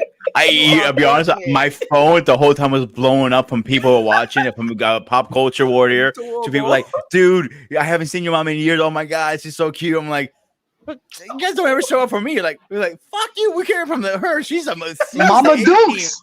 Mama Dukes was on the show. I'm gonna bring her over because I got more subscribers. So like, she's gonna hook me up. That's hilarious. I do want to touch something you guys said here. When you guys don't show up to events, that actually hurt me as a child. I'm gonna be very clear. I was a martial artist. I competed in tournaments. I fought in tournaments. And one thing I always look for is my father in stance. I never had that once. And it bothers me to this day. And I have spoken to him about it. I want, my dad, he emotionally damaged me. To be straight up, I went through therapy and all that stuff. He didn't do it on purpose. I give him credit on that one because he never had a father. He didn't know what a father is. His father died during a war. He was literally walking, and a mine pretty much blew him up. It was not even a body left, So I cannot blame him for that. But okay, I still was like stuff he used to say to me. Like I remember asking him for a few bucks because, and a comment he made to me was, I was at 12 years old. He goes, "You and your mother always want money." So that kind of hurt me. We're like, okay, that's how it is. So I got a job as a busboy off the books, making tips only. And by the time I was 17, I was making more money than he was making in a week. I was making what he made in a month in a week. wow. Because I bust my ass. Did he ask you for money? Yeah, he always did. He always asked for money. And so I always gave it to him because we're family, no matter what. I'm not going to change that. He's my father. He needed $20. I got him. He needed a cell phone. I got him the newest, best cell phone ever. Same with my mother. If she wants shoes, you got the best. And I even took her into a Gucci show. She goes, this is too modern for me. She's not like that. And that was a little practical joke I sent to her about if she want a pair of Gucci's, I'll get her a pair of Gucci. I don't give a shit. Whatever they want. To me, I don't have anybody but them. Even my parents are separated now after they separated after 40 years over a stupid steak. I am not joking about this. Over a steak.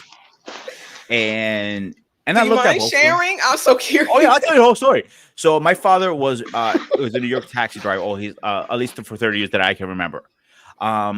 And he was crossing the street one day. He did transition from yellow cab into Uber. So, and he stopped somewhere. I don't know where he stopped. I don't remember, to be honest. It was in the middle of Manhattan. So as he looked across, he crossed the street. And it was around a bend. He come around. This lady blew the red light, ran him right over. He was in the air and everything. So I get off work. My mom calls me and goes, I always call my mom, check up on her through the day. Same for my father. And my mom goes, you better call your father right now. And I go, why? She goes, your father was run over. Okay, nice. Yeah. And my parents playing little practical jokes like that. And I Mom, that's not a joke. No, I'm dead serious. Call your father right now. I'm like, oh. I call him what the fuck happened? He goes, I got run over by a car. We're up to 5 surgeries and he still cannot walk straight. With 1 open heart surgery on top of But where does the steak come in? I'm still waiting to hear about the steak. Oh, we're getting there. So he got his surgeries. So he went through rehab. He ended up suing the company and everything. So he goes, I'm going to go back to work. I'm strong enough. And goes, okay, we're waiting for the money to kick in from the lawsuit. He needed money. So I gave him a couple $100 and he ate before he left the house. So he drove 2 hours to New York and he called my mom and goes, man, fucking George is the guy he used to go to. He charged expensive steaks. He goes, what do you mean? You just fucking ate. Well, I was still hungry. So I bought another steak. Click. And then I haven't spoken it since then. I'm like, seriously? Are you serious? I'm dead serious. My parents are 75, both of them. I'm like, after all these years, you're 2 grown ass old people fighting over a piece of steak. I told her. Yep. I'm assuming mom was insulted that he went and ate. This was over the years. My father was the provider, but we always gave him better opportunities he never took. We had a lot of opportunities to make more money. And my mom worked. They both worked because we're giving you money out of our pockets to help you get back on your feet to support the family again. And you're going to eat a steak with that money. You should have used that money to back into Uber because he had to rent a car because he didn't own one through Uber, and that cost him money. And that's what's bothered. We're giving you money for that. And that, right? If she got so offended, if it wasn't for that, they'll probably be together trying to kill each other like always. Damn. And I even looked at him afterwards, not together, separately. I go, listen, first of all, to my father, you should have been more a pair of fucking balls. Drive up here and sit my mother down and say, look like this. To go, what is your fucking problem? Let's talk it out because over the years I've been next to you. And my father excuse me, oh, why haven't you called the cops? Like, when the fuck did she ever call the cops on you? I went to her. He goes, never. So what did you think he's going to do now? You could have called me. And I told him, listen, I'll make sure she doesn't call the cops. You guys sit in a room by yourself Put a and figure this referee. out. Yeah. After all these years, my mom never called the cops on him. She threw a frying pan at him once, but that's a different story. But she never called it. She cursed you out before she called the cops. I know how she is. The only time she calls the cop if she feels like my life as her son is in danger, or Makes sense. or she's somebody we care in danger. She didn't want to get her hands dirty. She's not like a killer, but she I seen her duke it out. I literally seen her go for blow with one person we used to rent that downstairs house, and they were got into it about the rent, and the cops are on the way. The cops took so long. The lady threw a punch. My mom, oh fuck you! She started nailing them. I'm like, oh, my mom actually can fight. And like she got her good, and like a good couple punches, like for a for a little oversized white woman, and like she threw some nice punches. Like, where'd she learn how to fight? She goes to me, simple, TV. I'm like, seriously? That's crazy. Wow. Yeah, and my parents always had a very toxic relationship, and I knew that. But I thought for a long time that is normal. I find out growing up is not normal. Arguing about over stupid shit. Like my father used to eat dinner. I used to go push his plate. He goes, kind of like, fuck you, now pick up my plate. I'm like, and we get in all these arguments all the time. I always pick up the table when we're done eating, clean the table, and I go, no, leave it. I got it. Like, Ma, stop. I'm not your soon-to-be ex-husband or whatever you want to call him. I will pick up the table. Leave it alone. I'll cook dinner. If she argues with me about even cooking dinner, that's fine. I don't care. But the point I'm trying to get across here is we need to change the social norm that is not so normal. We have to change the mentality. Like it takes, like I said earlier when I was on before I had to drop off my mom. It was it's two to tango, and it's both. This is the best relationship I ever seen. Like I give shout outs, Pop Culture Warrior. I know he's one of my best friends. Number one, he is my best friend. And I looked at him one day. I was having a relationship with I have issues with my life relationship, and I was having a beer at his deck. I go, dude, how do you do it? He goes, well, I always see you guys happy and everything. He goes, dude, it took a lot of work. It took 15 years of us screaming and yelling at each other to figure this out, and we have figured this out. There are moments we have problems, and I follow up question. I go to him like, how do you guys keep the love together? I'm like, if you're talking about fucking, we fucked before you came over. I'm like, no, I wasn't asking that, dude. That's so much information. He goes, no, that's the point. Where I take my wife for dinner, I make sure we have intimate time. I'm like, so you date your wife? Yes. He goes, if you continue dating your wife, you never lose your wife. And that's what I use as an example. Like I always say it on this platform. So not this one, all of them. Keep dating your wife. Keep surprising her. And she's coming back for more. I know that's right. I was about to ask you that question. Am I wrong or right? Yeah. You're right. A lot of men think that once you marry the woman that it's over, game over. But in actuality, that's just only the beginning.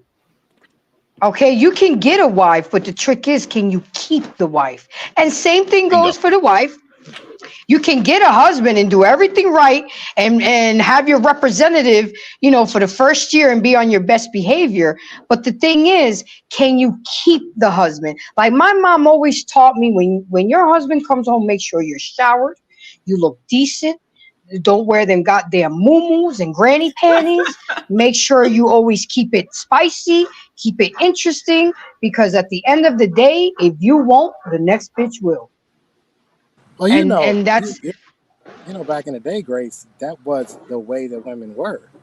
The woman would never let her husband come home and see her looking scraggly and looking crazy. As a matter of fact, the women would actually get dressed up and wear makeup and do their hair for when their man came home, so that he would see her in a certain light. We've gotten so far away from that.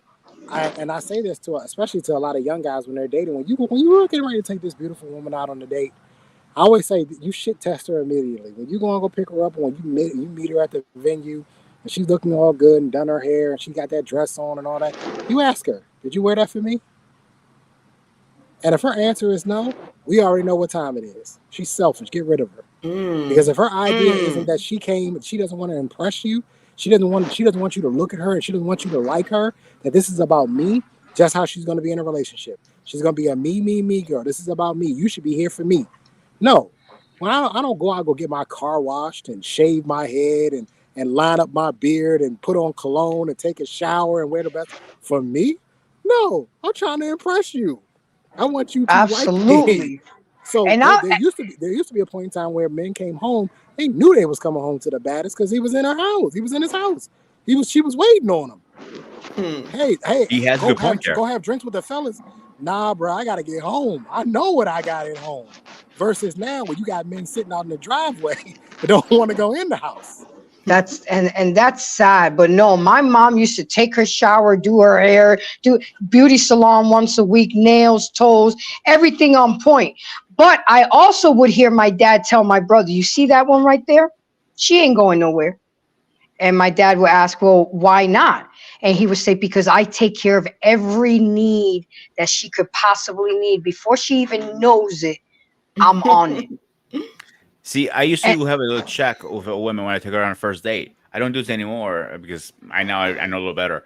But I got this from a movie idea. Like I used to tell them my power locks is broken. It won't open, so I have to open it the old school way to let her in. If she reaches over and opened my door for me, because my locks. Oh yeah, that's broken. From the Bronx Tale. Absolutely. That's what I got it.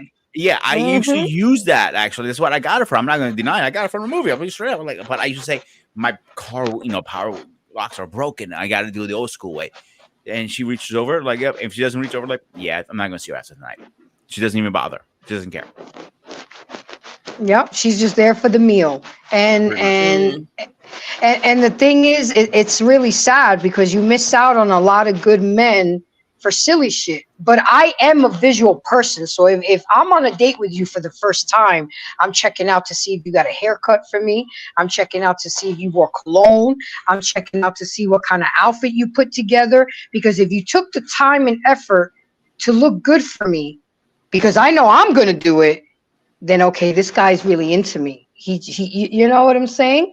If he it's just there's things that you have. Like I taught my son. Me and my son would go on dates, and I would tell him, okay, you open the door for the girl. You do this. We went to Applebee's one time, and I said, this is where you go to take a girl out on a first date and to get to know her. Then we went to our favorite steakhouse where it's easily $400 for two people. I said, this is the kind of restaurant you take a girlfriend for her birthday, her anniversary, or who's been giving you cheeks 6-9 months straight. You want to show appreciation. I mean, I keep it real with him. I told him, girls ain't shit. They're manipulative. They'll use you if you allow them to. Yep. Go for the girl that likes you. The one that asks you, how was your day? Are you hungry?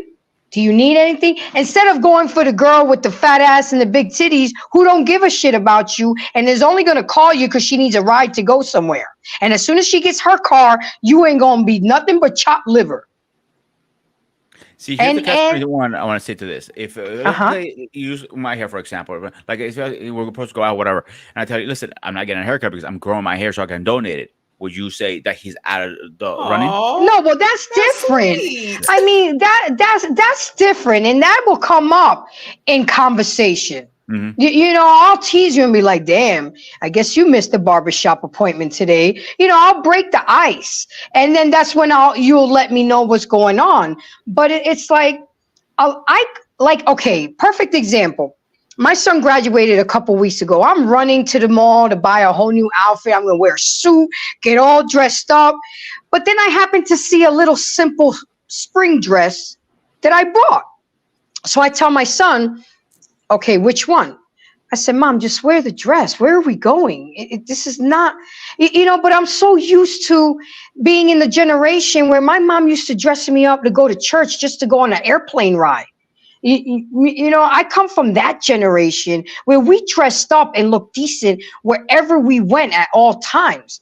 I mean, he was right, God bless his heart, because it was so hot over here in Atlanta and we were outside, I would have died with that blazer and the pants. But I needed a suit anyway. You know, you have to have a black suit on hand for all purposes intended. You know. And you work But in an office setting, right? Yeah, but I work from home, so I go to Mrs. work in my Lucky. pajamas. And you know, I go to work in my pajamas. But the fact remains is that he's such a simple and basic kid that he was like, Mom, you don't need all that. You're already beautiful. The dress is good. Wear some high heels, because when we take pictures, I'm 6'4", you're 5 feet. It's gonna look weird. Just wear the high heels. I'm like, okay. But the thing is, Travel One made a comment, said, Grace, black women don't think like you. What is that supposed to mean? Make me understand. What make me understand? Black women don't. Well, how am I thinking?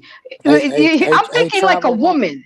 She's thinking like she guess what, Travel wants One? to be a good parent. Black women don't think like you either. Oh. How about that? I mean, okay.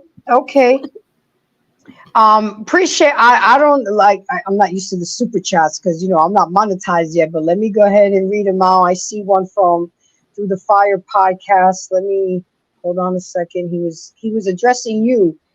Okay. Through the Fire. Salute to Trey for being on point. Absolutely.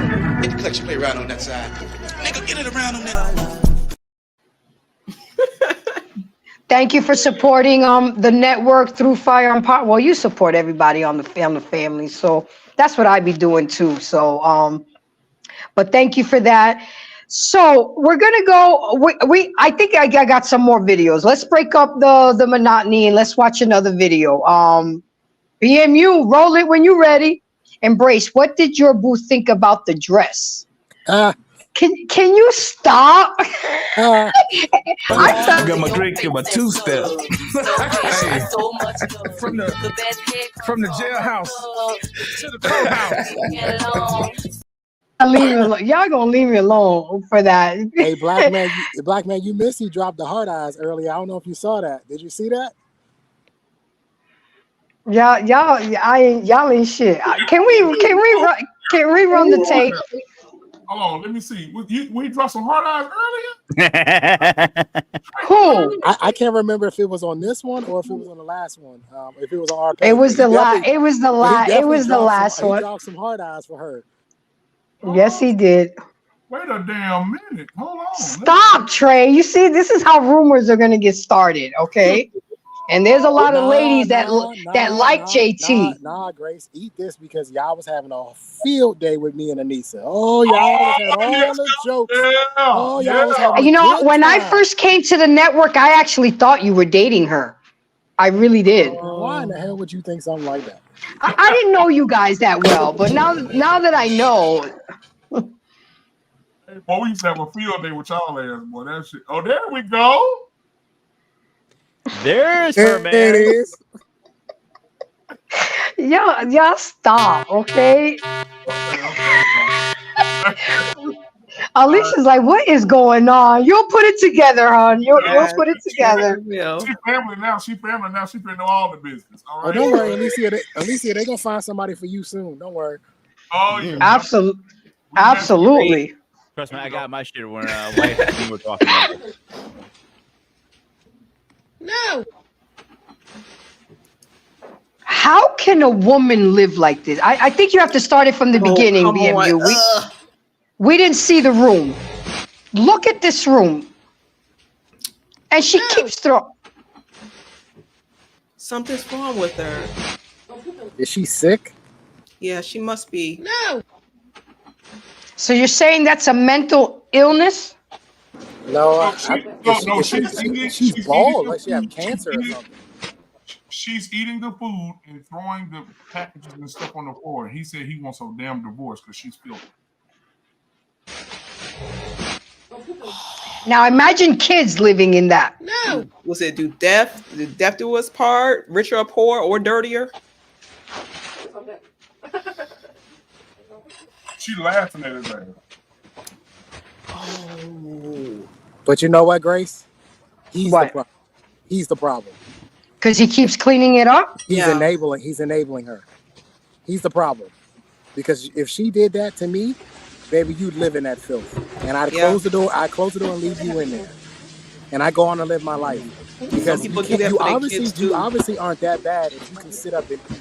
If you can sit up and eat, we can put a trash can beside your bed and you can put that stuff in the trash can.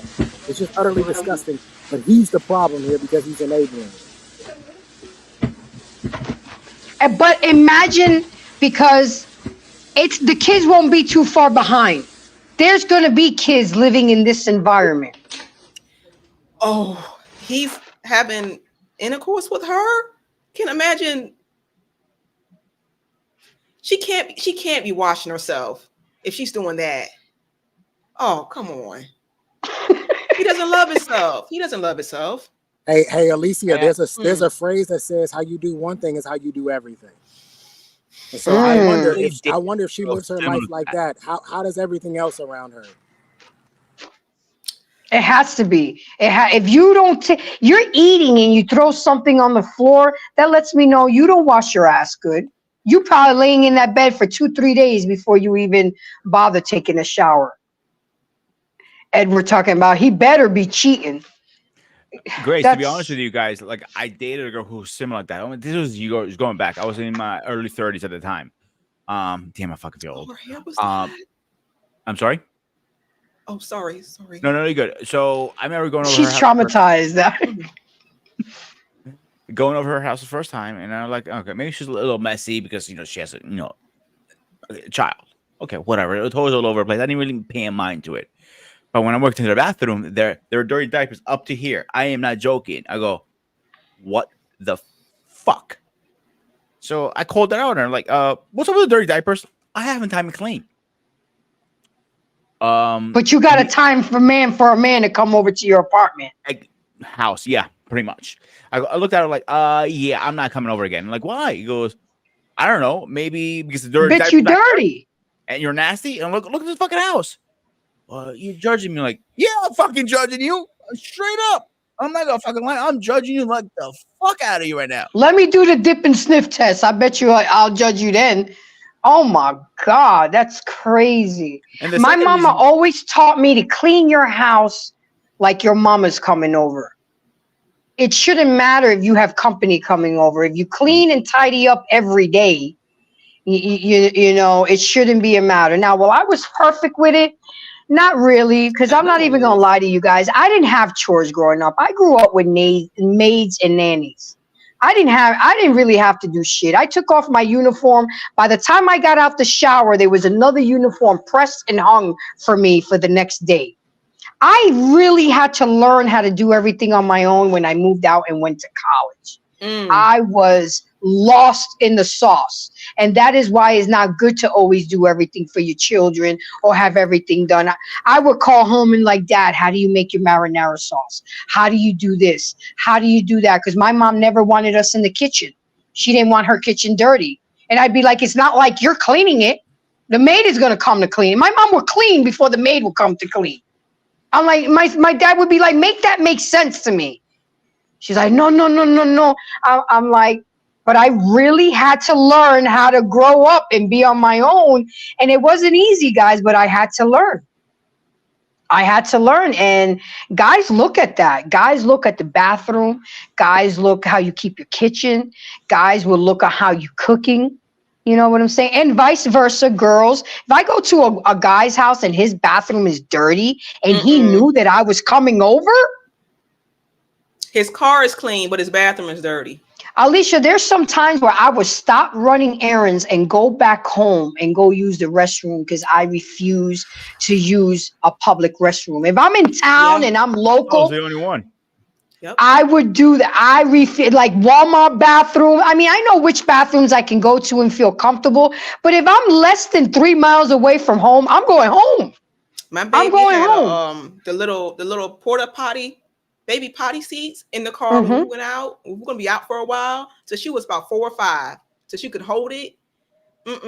So you guys are gonna make fun of me. I'm gonna say this out loud. I don't give a shit really. So when I have to go, to the bathroom in public, when I take a big dump, so I take toilet paper.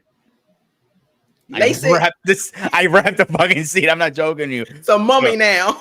I'm dead serious. Like, I am so paranoid, because there are a lot of diseases you can catch just sitting on a toilet. Especially a woman where everything is internal for us. Well, me, number two, I don't even do it in public unless it's an absolute, like, I can't. When you hover squat. I will drop what I'm doing, grooming, and I will go home because I'm the type that I like to shower, right? So I have trained my body to do that in the morning and then just jump right in the shower. Number two? No. Yep. I don't know. Then I have wipes. And then I use wipes. I use toilet paper, and you know, I go far with it because that is, my mom told me that. She was like, Grace, you're heavy. There's nothing worse than a woman to a man to smell bad. And she jumped in the shower with me with her bathing suit and taught me how to wash that box. You know? And what's funny is I use that same method with my son. I went in with a baby. We had to stop taking showers together when he was 8 because he was starting to get, you know what? I'm like, ooh, we have to stop. You're getting an erection. But when he started going through his puberty and all these different smells, I got on because he would come out the shower and be like, you still smell like a Funyun. What's going on around here?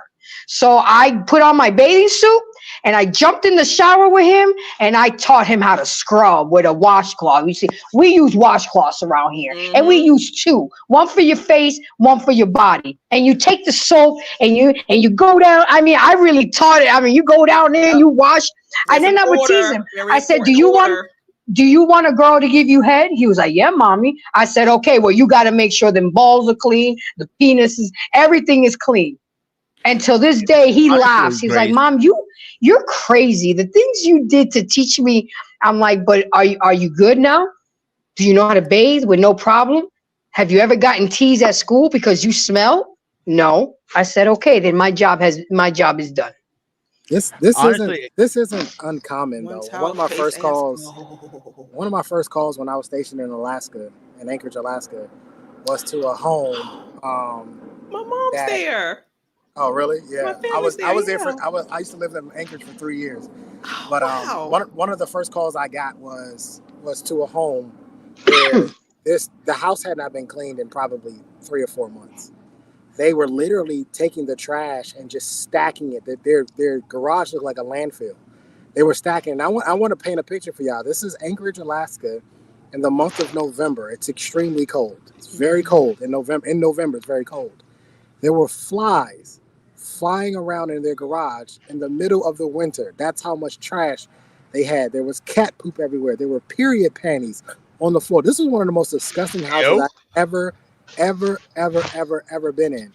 We would later come to find out that his wife had a mental illness, which probably had something to do with the cleanliness of the house, but he was also there as well. But this isn't uncommon. I dated a woman one time. I had never been to her house.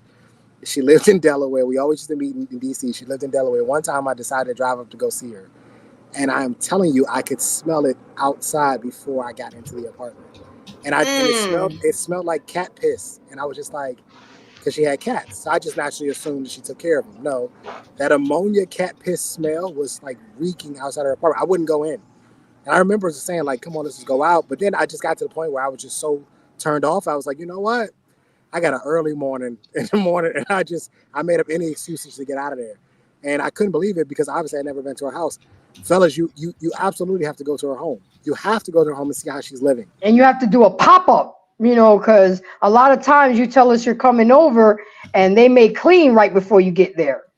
You know what I'm saying? Like everybody knows I have a dog. I have 13 plugins in my little 911 square feet apartment. Okay, I burn incense. I burn candles. One trick that I do, if you guys don't know, is I boil fabuloso in a pot and let it boil. Oh, okay. And so when I finish cleaning and vacuuming and everything, I only have a pot just for that. I put water and fabuloso. I put it on number 3 and I just let it boil out. And then anything that's left over, I take, and that's when I wipe down all the counters. No, I mean, when I was younger, it was bad because I was spoiled as a kid. I didn't have chores to do. But as I gotten older, it makes me nervous when things are not in order.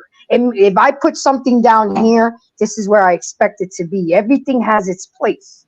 You know, I get it that nobody's perfect. If I end up moving, that's definitely a black thing. You are black, Embrace. What? The fact that I burned Fabuloso? Greeks, what are you talking about? My mother does it all the time. I was about to ask you, did you talk to my mother lately? You know, and it's like, it makes me nervous. Like when my son would be here with me on the weekends, I would not be at peace because he's messy and he's lazy and he leaves the top of the peanut butter open, doesn't close things. I mean, now that he's gone, I'm getting, you know, but he's young and he'll get it. Because I told him, ain't nobody gonna want to live with you in the dorms. You living like this, your girlfriend gonna put you. As my chance grooming and reviews, obviously, I speak to a lot of men who don't know how to groom themselves. Like, tell me, oh, we use the same soap.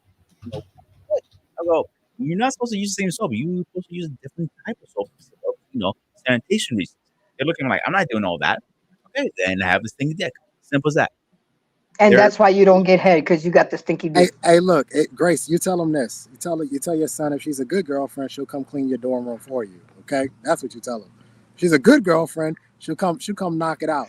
She is. He got her mama coming, cooking for him. She got both of them at it eating. The only thing is that there's a language barrier. I didn't teach my son how to speak Spanish. Because I don't really a lot of people don't even know that I know how to read, write, and speak Spanish. That's actually my first language. I had to learn Italian, to be honest with you. I am Italian, but I thought you were 100%.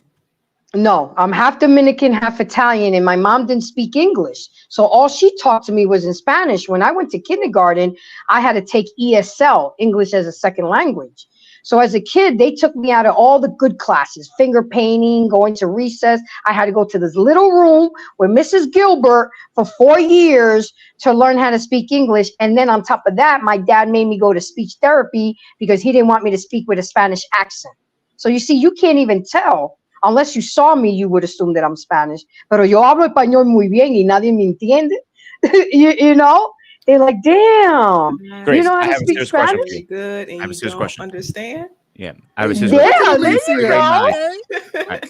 So, look at me Un for a second. poquito, yo Serious sé un question. poquito. Yo tengo muchos años ago un novio dominicano novio. Oh, so te gustan los dominicanos. Okay, Yes. okay. It's a que rico. What were you going to say, Peter? Okay. I need your serious attention for a minute. How hard do you throw the chocolates at people? How hard do I what? Throw the chocolates. I'm pronouncing it wrong. The sandals. I don't. Oh, chancletas. Yeah, thank you. How hard? Yeah, I didn't got some of that ass beat what time by chancletas. Hard. Yes. Or they get thrown across the room. And I don't know how my mom. Special training and like a boot camp for that shit. And like I seen people like literally by accident throw it. It's a martial art. Bounce something. I hit somebody. They're like, how the fuck did you aim that shit? It goes, what was an accident? Bullshit. That was a fucking marksman. I told you, my mom threw a 5-pound salami at me and hit me right in the back of my neck. It forced.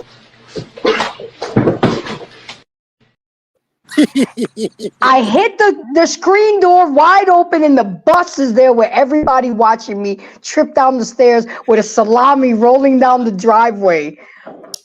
The fact that I remember that so vivid, that's trauma, guys. That is trauma. Okay? That was some crazy shit. But now, speaking of that, I'm going to bring out 8 things that toxic mothers or parents have a tendency to do. The first one is constant, harsh criticism. And I used to get that a lot from my mom. You're too fat. You need to stop eating. I said, but you're the same motherfucker that's feeding me. I mean, make that make sense. I said, I'm half Dominican, half Italian, so we're eating rice and pasta. It was all about carbs. 1 minute you're telling me this, but a controlling behavior, when parents tend to be so controlling to the point where it causes a child trauma. And this is how I learned never to be a controlling parent. I had a roommate in college. She was raised by her grandmother. And all she would do be locked in the house, reading and doing schoolwork. And that's great. She got a 4.5 GPA, full ride scholarship to Florida State University because I went to FAMU. Okay. It was like letting a caged animal free when she was in college. She ended up sleeping with the whole football team, the whole basketball team. She did every drug in the book. She lost her scholarship. She got pregnant. So when we tend to be so controlling and then leave them out in the world and not prepare them for the world, they don't know how to act. I used to catch myself getting home early when I was in school just because I was so used to getting that page and listening to my dad, ain't nothing open but legs after midnight, and I'll be damned if they're yours. Your body is your temple. Da, da, da, da, da, da, da. That I would be home by 2, 3 in the morning, where all my roommates would be in by 6 or 7 in the morning. I just wasn't that type of girl. I mean, did I party some? Now, when I turned 18, because when I was in college, I was still 17. So a lot of them would go to the club, and I was still at the house, but they didn't know that me and my boo was chilling. He'd come over while they all go out. You know what I'm saying? But the fact remains is that you can't be too controlling. You got to allow your kid to be exposed to things. My son traveled by himself on an airplane when he was 8 years old. I was nervous as hell, but I'm like, I'm not going to stop him from seeing his grandparents because he's underage. I couldn't wait till he turned 16 when he could, travel by himself. But we made it happen. I let him go out with his friends. The only real thing I really didn't do was sleepovers.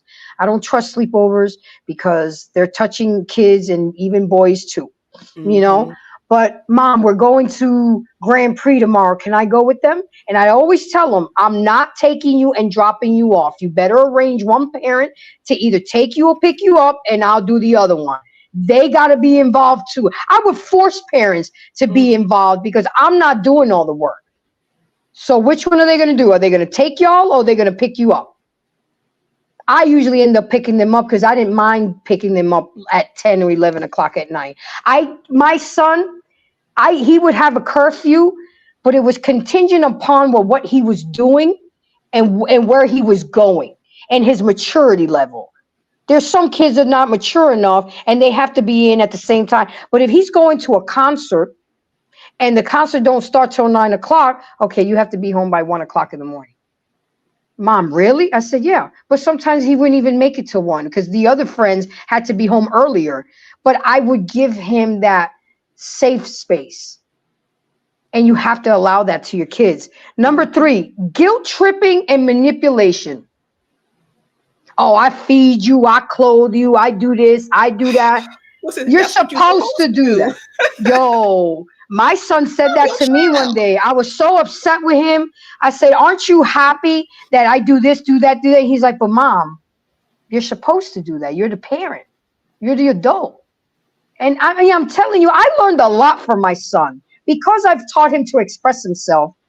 Just remember, always come at me with respect. You are able to say whatever you want. And he will come at me and be like, well, Mom, you're the adult. You're supposed to do that. I'm only 13. I can't do all the things that you do. I say, yeah, but that don't mean I got to feed you steak. I can make spam for you. That don't mean I got to have internet and cable and all these other luxuries. We could not have, I would rebuttal with that with him. But humiliating. That's another toxic thing that we do to our kids when we humiliate our children, especially in public. Now, when I showed that video about the father going off on the son because he was flashing, weapons and stuff like that, I agreed with that because if you want to act grown on social media, then I'm going to bring you down on social media. But there's a lot of other humiliation tactics that a lot of parents do that are very traumatic on children. Not validating your child's feelings and emotions. Oh, I'm the adult. Do what I say. And I really love the fact that I did this research today because it confirmed to me I did a lot of right things. I know I wasn't perfect, but at the end of the day, I knew that I was the adult and I was the parent. But I will always include my son in life-altering decisions. You know, I would hear his feedback because I was making him practice being a man. I would never throw in his face, "You're the man of the house," but I would allow him to express himself and be a man, a young man. Like, I was talking about buying him a car. And he was like, "Mom, you don't need to buy me a car right now. One, I'm only 15. I can't drive by myself without an adult. Two, you already have your car and you don't go nowhere. You always let me use your car. So there's no need to spend money on a car. It would be better if you buy me a car once we depart from each other. And that's when I'll need a." This was coming from a 15-year-old, ladies Ooh, and that boy gentlemen. spoiled. Very wise. Very wise. That boy spoiled. How is he spoiled? I didn't get the car for him. When I wanted a You car, had an option. You had the option. There you go, Alicia. Mm. When I was coming up, if I wanted a car, I had to go work for it, and I had to save my money and buy my own car. My first car was a hoopty. When I say that thing was a bucket, it was a bucket, but I saved my money, and it was my car. I scored. Yep, and I earned it. And I think, I can't say it. I think that. But the thing is, he's been working, Trey, since he was 14 years old. And every year he got older, I tagged on another bill. So when he was 14, I stopped paying for his haircuts, underwear, socks, and deodorant. I mean, how many times do you have to buy those things? But he was only 14. He didn't get a lot of hours. Then when he turned 15, he had to pay for the Netflix bill. That was his bill. Then when he turned 16, he had to pay for his own cell phone bill. You know, every year he got older, and now at 18, he's like, "Damn, Mom, now I got to pay all the bills." I say, "Yeah, you do. Welcome to adulting. You can't spend $23, $30 on Chick-fil-A. You can't go to Chipotle," because he would eat his whole paycheck. His whole paycheck was on food. But again, by me allowing him to make decisions and give feedback, it empowered him. And a lot of times we just do not consider a child's emotions. You don't think what your decision, you don't include in the child in your life-altering decisions and stuff like that. So it's really sad. Number 6, passive aggression, such as the silent treatment. Who does that to a child? Why do we do that to children? I used to say to Jordan, "Hey, we need a 24-hour cooling period. We'll come back and address this tomorrow." But that wouldn't mean I wouldn't still not cook his dinner. That wouldn't mean I still wouldn't do things that had to get done. But a lot of mothers just stop being mothers. And guys, I know the list that I'm going down is kind of touching people because it touched me. Next one is disrespect of personal boundaries. Now, I don't do too well with this one because nobody locks doors in my house. My son called himself trying to lock a door. And I said, "Oh, no, we don't lock doors around here." But when he started getting older and he started doing you know what, I started knocking because I walked in one day on him and I didn't want that to happen anymore. You know what I'm saying? That's the difference between a mother and a father. My son just tried this locking the door, and I unlocked it and took the door off the hinges. So he has no door. That's the difference. My dad, mother and father. He has no door now. He has to earn. Yeah, but door. I didn't want to walk in on him doing you know what. I mean, that's something if he's brave enough to do that with no door, then you know what, you achieved that climax, sir. You're a brave soul to do it with no door. But it says here the disrespect of personal boundaries. I'm having a little bit of trouble with that because I don't think anybody under 18 and you ain't paying no bills, you ain't got no personal boundaries. But they say that it is a toxic behavior that we do towards our kids. I don't know what personal boundaries a child should have. I think children's personal boundaries should be respected. You know, I'm going to have a daughter eventually who's going to grow up to be a teenage girl, right? So there are boundaries that I'm going to need to respect, right? But boundaries don't include isolation. My thing is that you're not allowed to isolate yourself from the family. That's not how that works. So you closing your door and locking it and putting yourself away, that we don't do that in my home. And so that's a no-go. But I do understand the personal boundaries. Now, I will say, from a father to a son, I think that you need to press those personal boundaries a little bit. You know what I mean? I think you need to you need to show your son to listen. You have to share the space with another man. I think women need to do that with their daughters. You have to share the space with another woman. But I do think the dynamic between a father and a daughter, even now, I do it now. She's 5. You know, she will push the door and say, "Hey, Dad, I'm changing. Oh, my bad. Yeah. My bad. You know, my bad. All right, I'll step out." You know. Well, my dad took it to the next level. My dad never changed my diaper as a baby. He just said he felt uncomfortable. He had 3 daughters, me and 2 other ones, and he never changed their diapers. And he would always knock before coming in my door. Now, if he was pissed and I was about to get an ass whooping, ain't no knocking. Okay, he already know I had books in my pants, trying to avoid getting whooped. But my dad took it to the next level. He never changed my diaper. He just didn't want nothing to do with that because he was so respectful, and I loved him for that. I'm like, Dad, it's okay. You can come in. He was like, nope, I'm good. You know, and he'll look inside and he'll be like, clean this shit up. But he never would come in my room. He would, and if he did want to talk to me, he would just hit on the intercom and be like, Grace, come downstairs. We need to talk. I mean, he was just such a respectful man. Jesus, how rich were you, Grace? Stop. Just stop. See, Stop. my father only changed me one time. She talked about maids and intercoms. How rich were you? I mean, my dad was a factory owner. He invented a machine that ended up doing twice the labor with less manpower. Now think, he was the janitor of the factory. And he's your typical rags to riches story. He was sitting on that idea for years. He's like, I got you. He was a machinist, and he learned, the factory while he was cleaning it, and he invented something, got a patent, and ended up buying the factory went global. And he ended up, so my 2 sisters, they grew up while my dad was making the money. Me and my brother grew up while we were living off of the money. That was the difference. But it kind of did a disservice. Well, no, not really, because I got a job behind my dad's back when I was 15. He refused to let me work. No daughter of mine is going to work. I'll pay you to stay home and take care of your mother. No, I'm trying to get out the house. I don't want to be with mommy dearest. You know? And he found out I got a job because one day I forgot to change my uniform. I was so tired because I would go to school, go to basketball practice, and then go to work and then come home. So one day I looked down and he looked at me and he was like, what the fuck is that you got on? And I looked and I'm like, oh. I looked at Mom. My mom was like, I ain't got nothing to do with it. So he was like, oh, so you've been working. He turned around and looked at my mother. You know about this? And she just put her head down. So the next day he came to my job. I was bagging his groceries, and nobody could tell that was my dad because we were so different.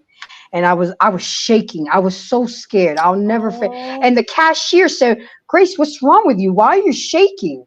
And I said, sir, do you want paper or plastic? And he made it so hard. I want all the heavy cans and paper. I want everything on plastic. So we're walking out because this is a grocery store in Florida where you walk them out and put their groceries in the trunk. And he throws a $50 bill in the trunk. He was like, that's lunch for you for the week. 1 grade slips and you're done. I'm shutting this whole shit down.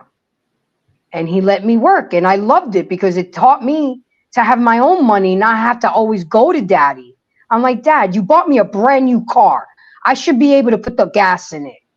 Dad, you shouldn't have to pay for my nails and my hair. That's something I should do.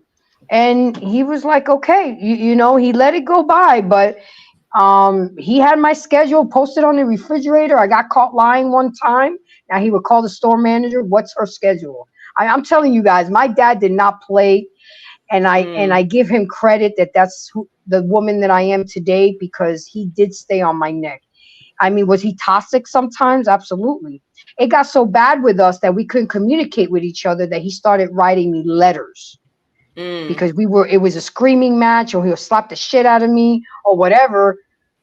But then he realized that he was being toxic. So he said, from now on, we will be writing letters to each other to respond to our thoughts and our things. And that's how we went. And the last one, guys, I want to bring up is the lack of reciprocation. We make our kids do a lot of things, but we won't turn around and do it for them sometimes. I'm like, I've seen parents use their kids as slaves. The one of my biggest pet peeve is when the oldest kid has to take care of the siblings. I knew they have to cook. I knew that was coming. They have to cook for them. They have to iron the clothes. They have to help with the homework. They're the parent. And I get you, Black Man Unfiltered, but that robbed you of your childhood. You didn't fuck them kids. They weren't your kids. I get it. They were your siblings, but I feel that is very selfish and very messed up on putting that responsibility on a 14 or 12-year-old child when they're a child themselves. And sometimes those older siblings will abuse the younger siblings because they felt resentment. Mom was working graveyard, daddy was driving trucks. Yeah, somebody had to do it. I get it, BMU. But I mean, no offense, but I would have just stopped having fucking kids. If you see that you can't take care, I mean, come on. But your parents were probably married, BMU, and they were probably doing the damn thing. But I don't like that because they grow older faster than they're supposed to. Yes. They're exposed to a lot of things because I really believe in things being age appropriate. My son never had Grand Theft Auto. My son never had those videos. They are still married 42 years. I knew that they was doing the damn thing. And now look at the parent that you are, BMU. But sometimes there's some parents that take really advantage of it. They'll go out to the club. I could see moms was working, dads was working, but there's some moms that are going on vacation and leaving the babies at home alone. I mean, I think we have another video, BMU. Let's run the tape. What we got? How many more videos we got? Okay, here we go. Hi, everybody. Welcome to Mindset versus Motivation.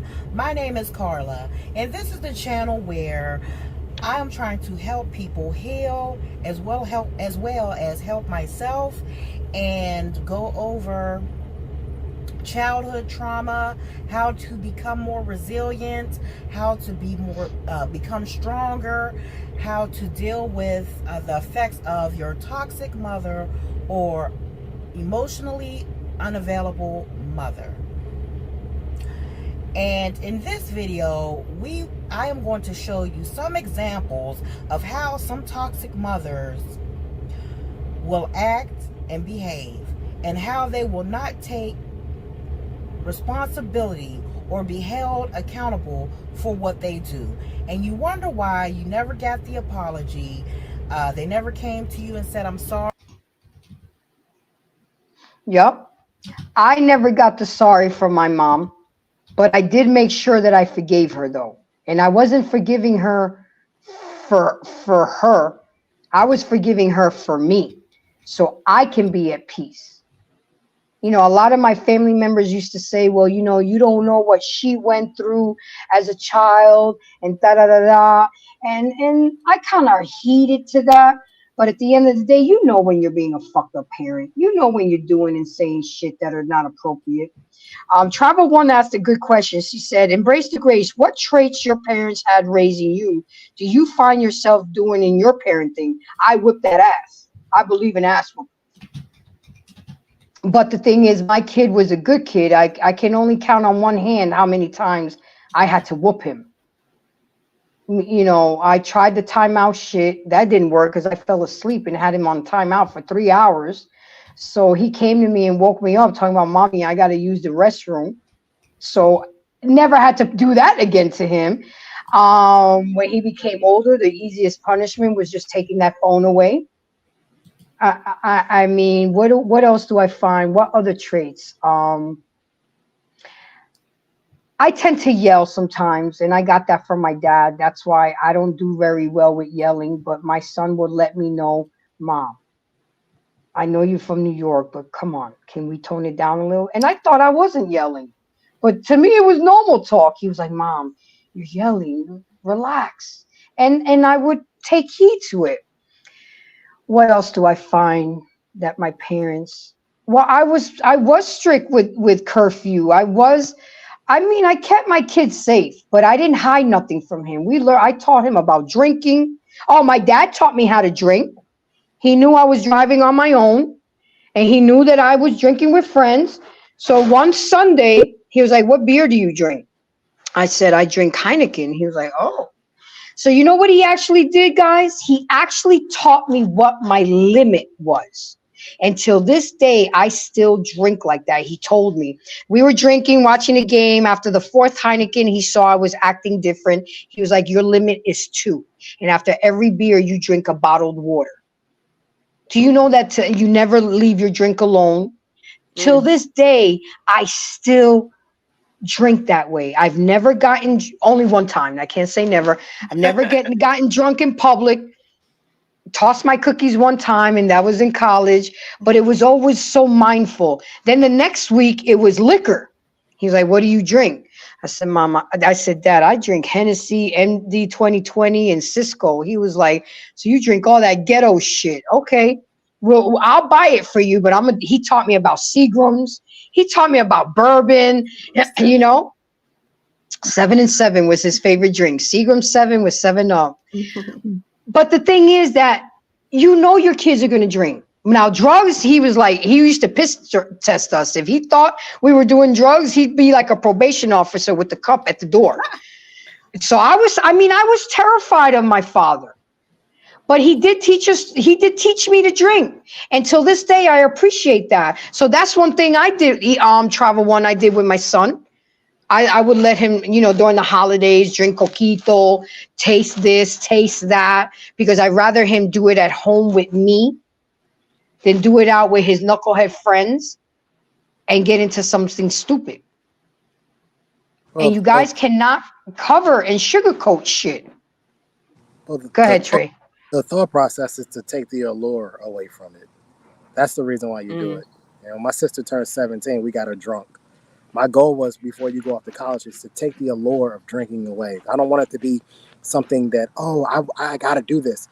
I want you to say, been there, done that. I'm not missing anything. So that's the reason why a lot of parents will say, no, I'd rather you drink with me.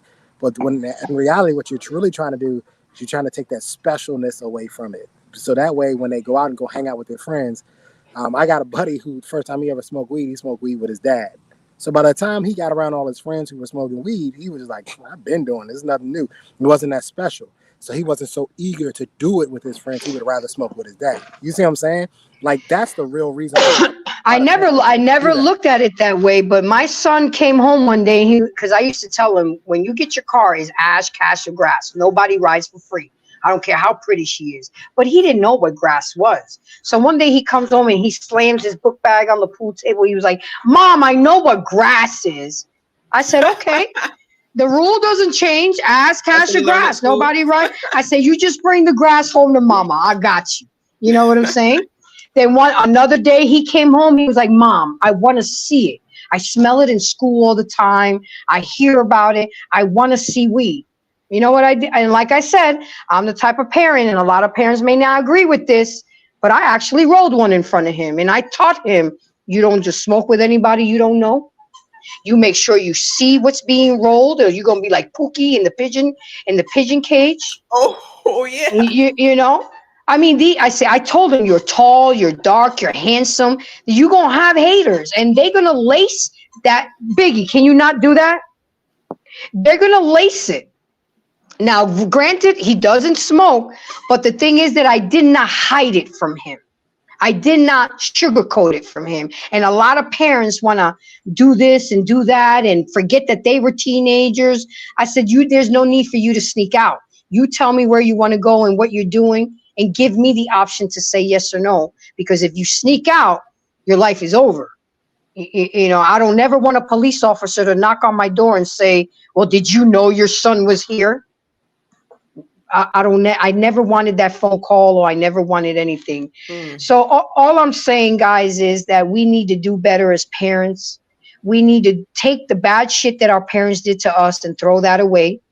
Take the good things that we took from them and apply it. And if we don't know what to do, there's books, there's YouTube, there's a lot of resources there's a lot of things that I had to look up in order, you know, I had a son. So there was a lot of situations that as a woman, I didn't know how to deal with. So I would call my uncles, or I would call, you know, like if I had Trey back then, I would, and he was a cop too.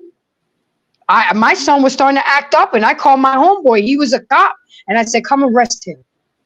Put him in the back squad car and take him for a ride. I would have never done it. He did it. I would have never. I absolutely loathe the parents that used to use the police to discipline their children. That used to bother me so. Well, we were friends. Well, we dated. I know. So, that, like, I would be out on patrol or be out in the streets or wherever, and like the women, these single moms that would have these kids, and if the child was acting up, they'd be like, "See, they go to the police. I'm gonna tell the police on you."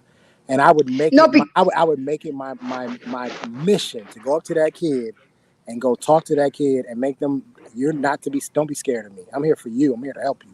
I don't want you to think that every time you see the police that something's bad and you're going to jail because your mama's got poor parenting skills and she wants to tell you every time you see the police. This is, I mean, the little things like that. I'm not saying that you're doing this, Grace, but this is the little things that this is how you effectively condition and program children. And now every time this child sees a police officer, what do they think? Oh, it's bad. Every time a negative connotation. You associate something negative with the police, because every time I did something bad, my mama said, "I'm gonna call the police on you. Look, I'm gonna get this police officer on you." I literally, you know how many times I bought Twizzlers and snacks for these kids, because I'm like, nope, you will not teach your black son that because he saw the police and he's misbehaving. First of all, let's get something very clear. I don't give a damn how good your kid is. My daughter's damn near an angel. She's mischievous. She's a child. Children are children. They're gonna try you. They're gonna get into shit. It just is what it is. So every time your child gets into something, you screaming and yelling at them and all that. Children gonna be children. And a lot of my family, I got a lot of women in my family, they get mad at me because they're like, "You're not gonna say nothing." No, I'm not gonna say anything. They're children. They'll be okay. But they chasing each other around the house. And I did the same thing when we was kids, running around the house. This is what you do when you finally get to catch up with your cousins that you haven't seen in months. This is what you do. And so some of the stuff we got to kind of relax on a little bit. I'm not saying not to discipline your child. I'm a firm believer that you discipline your child based on what works for that child. Some children need their ass whooped. Some children at whooping their ass ain't gonna do nothing for them. You need to discipline them based on their personality. Exactly. But some of the stuff is just kids being kids. And one of the things I want to see kids get back to just being children. Go outside and ride your bike all day. Go play in the fire. Go play kickball. Go play tag. Spin the bottle. Sneak into the swimming pool. I want to see, just go be a child. Because I truly believe that a lot of these kids are missing a childhood because they're stuck on a video game or they're stuck on social media, and they have missed an entire childhood that I used to be eager to get up with my friends at 8 a.m. in the morning during the summer, and we'd go ride our bikes for the first 4 hours of the day. Just be home before the street lights catch you. That's it. But the thing is, Trey, it's not as safe as it used to be also. I mean, you think, you know, it's sad. You got to worry about trafficking.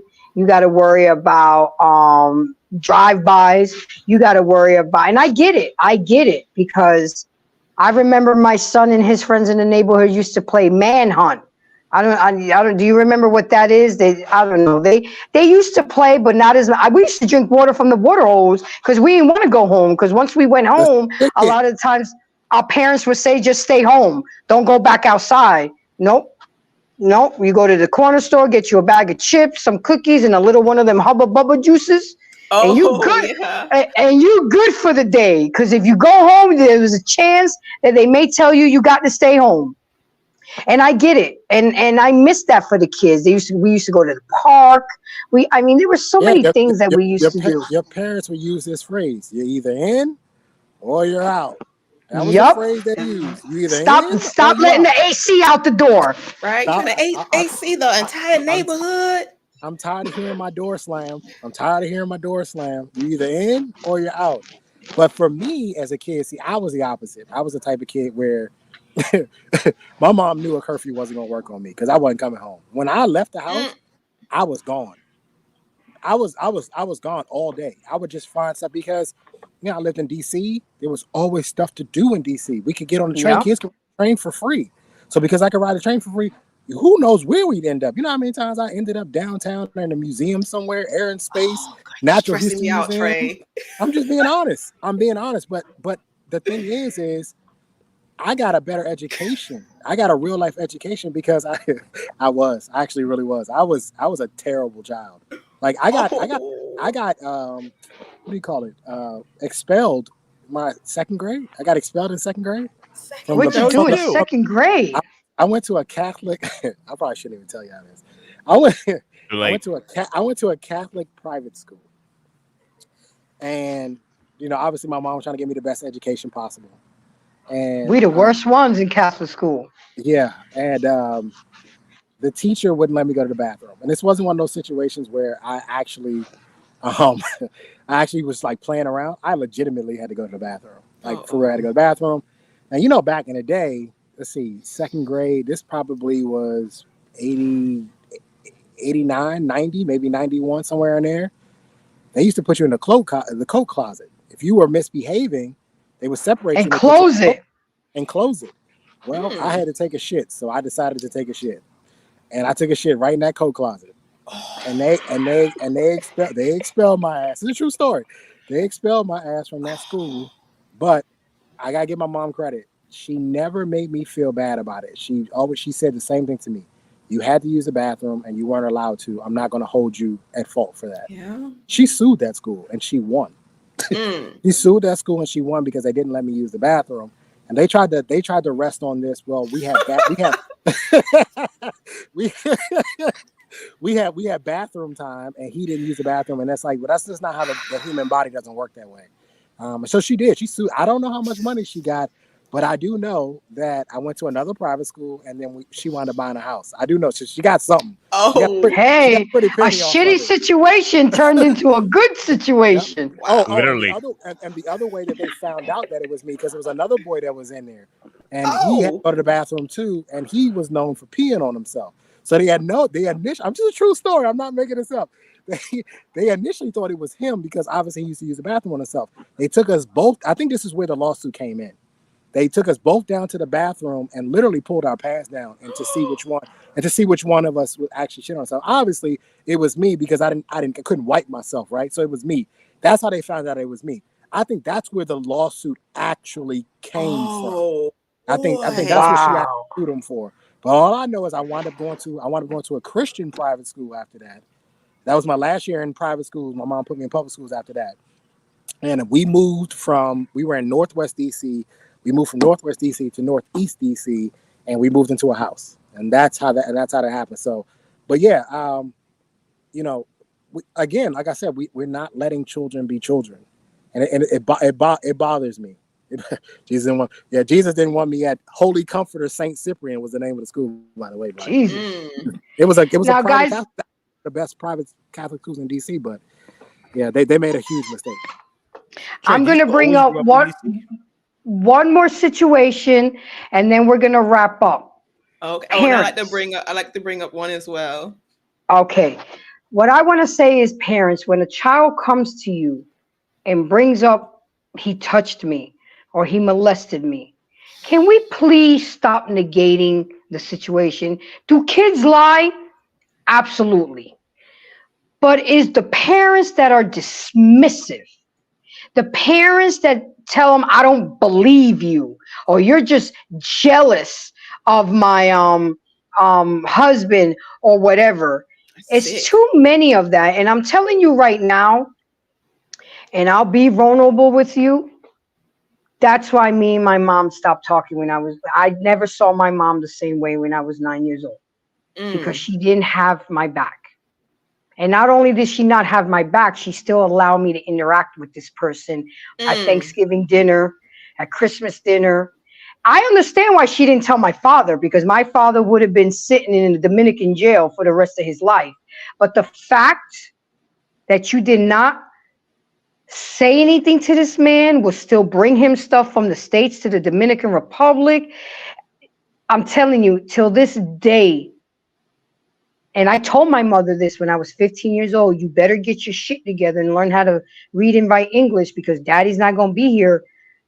I am not going to be the daughter that you're going to need me when you get older, because you were not the mother that I needed you when I was a child. And I kept word to that. I was not going to be, when she was fucking up in Florida and being messy with money and stuff, I made her sell the house, pack up her shit, and go back to DR. I said, I'm a mother. I'm a wife. I can't be doing this gangster shit, going every month collecting money for you, you know, because they're not paying you. You know, you need to, you know what I'm saying? And I'm not embarrassed to say this, because I broke the chain. That experience, I told my favorite cousin. My cousin told her mother, which is my auntie, which is my godmother, and then she told my mother. That's hard when the person that you look at is supposed to be the number one ace in your hole and take care of you, and causes abandonment issues. I went to therapy for that. I really did. And I'm putting myself out there and being vulnerable with you guys, because you have to embrace this fuckery. He did what he did.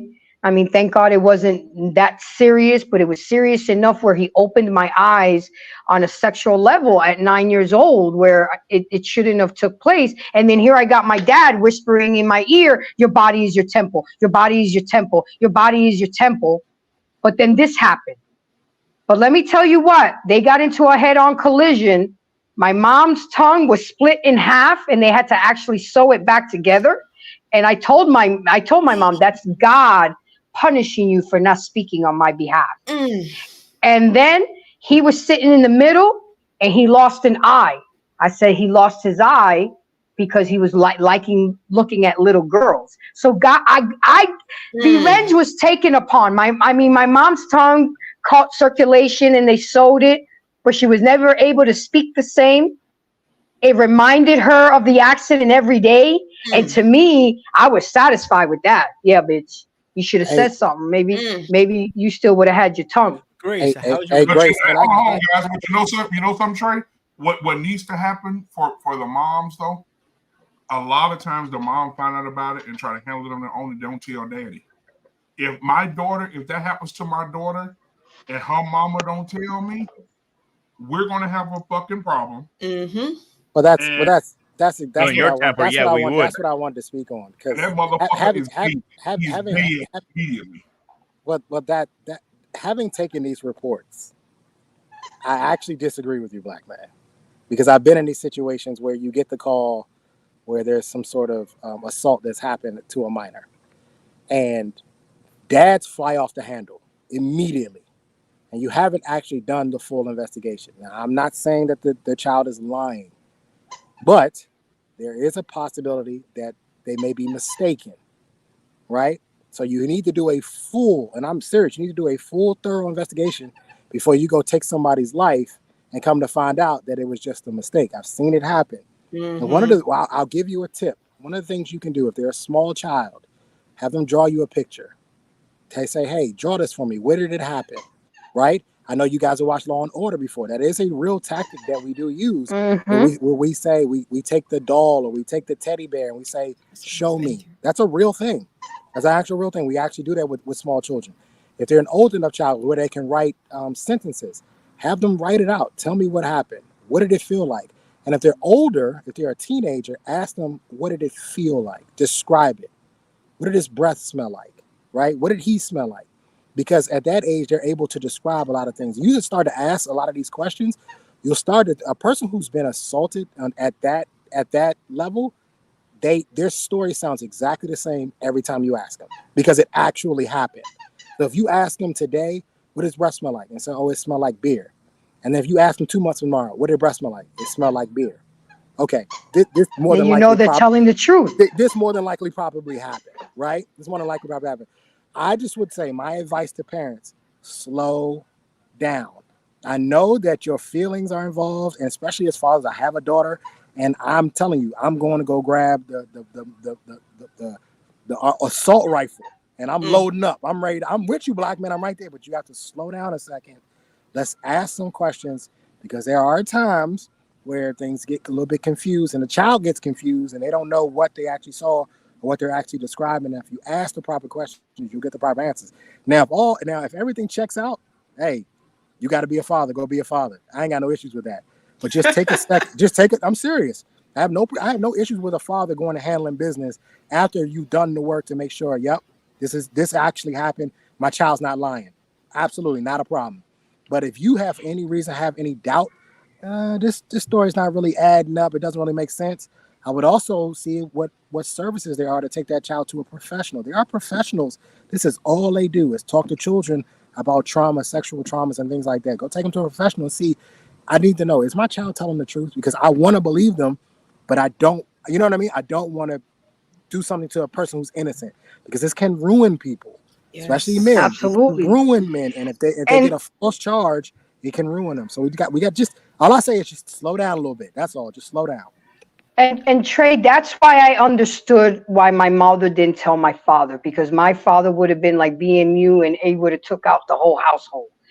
But the fact that she did nothing, still had me politic with this man and sit across from him on Thanksgiving dinner, didn't address it, it made me feel that I wasn't worthy.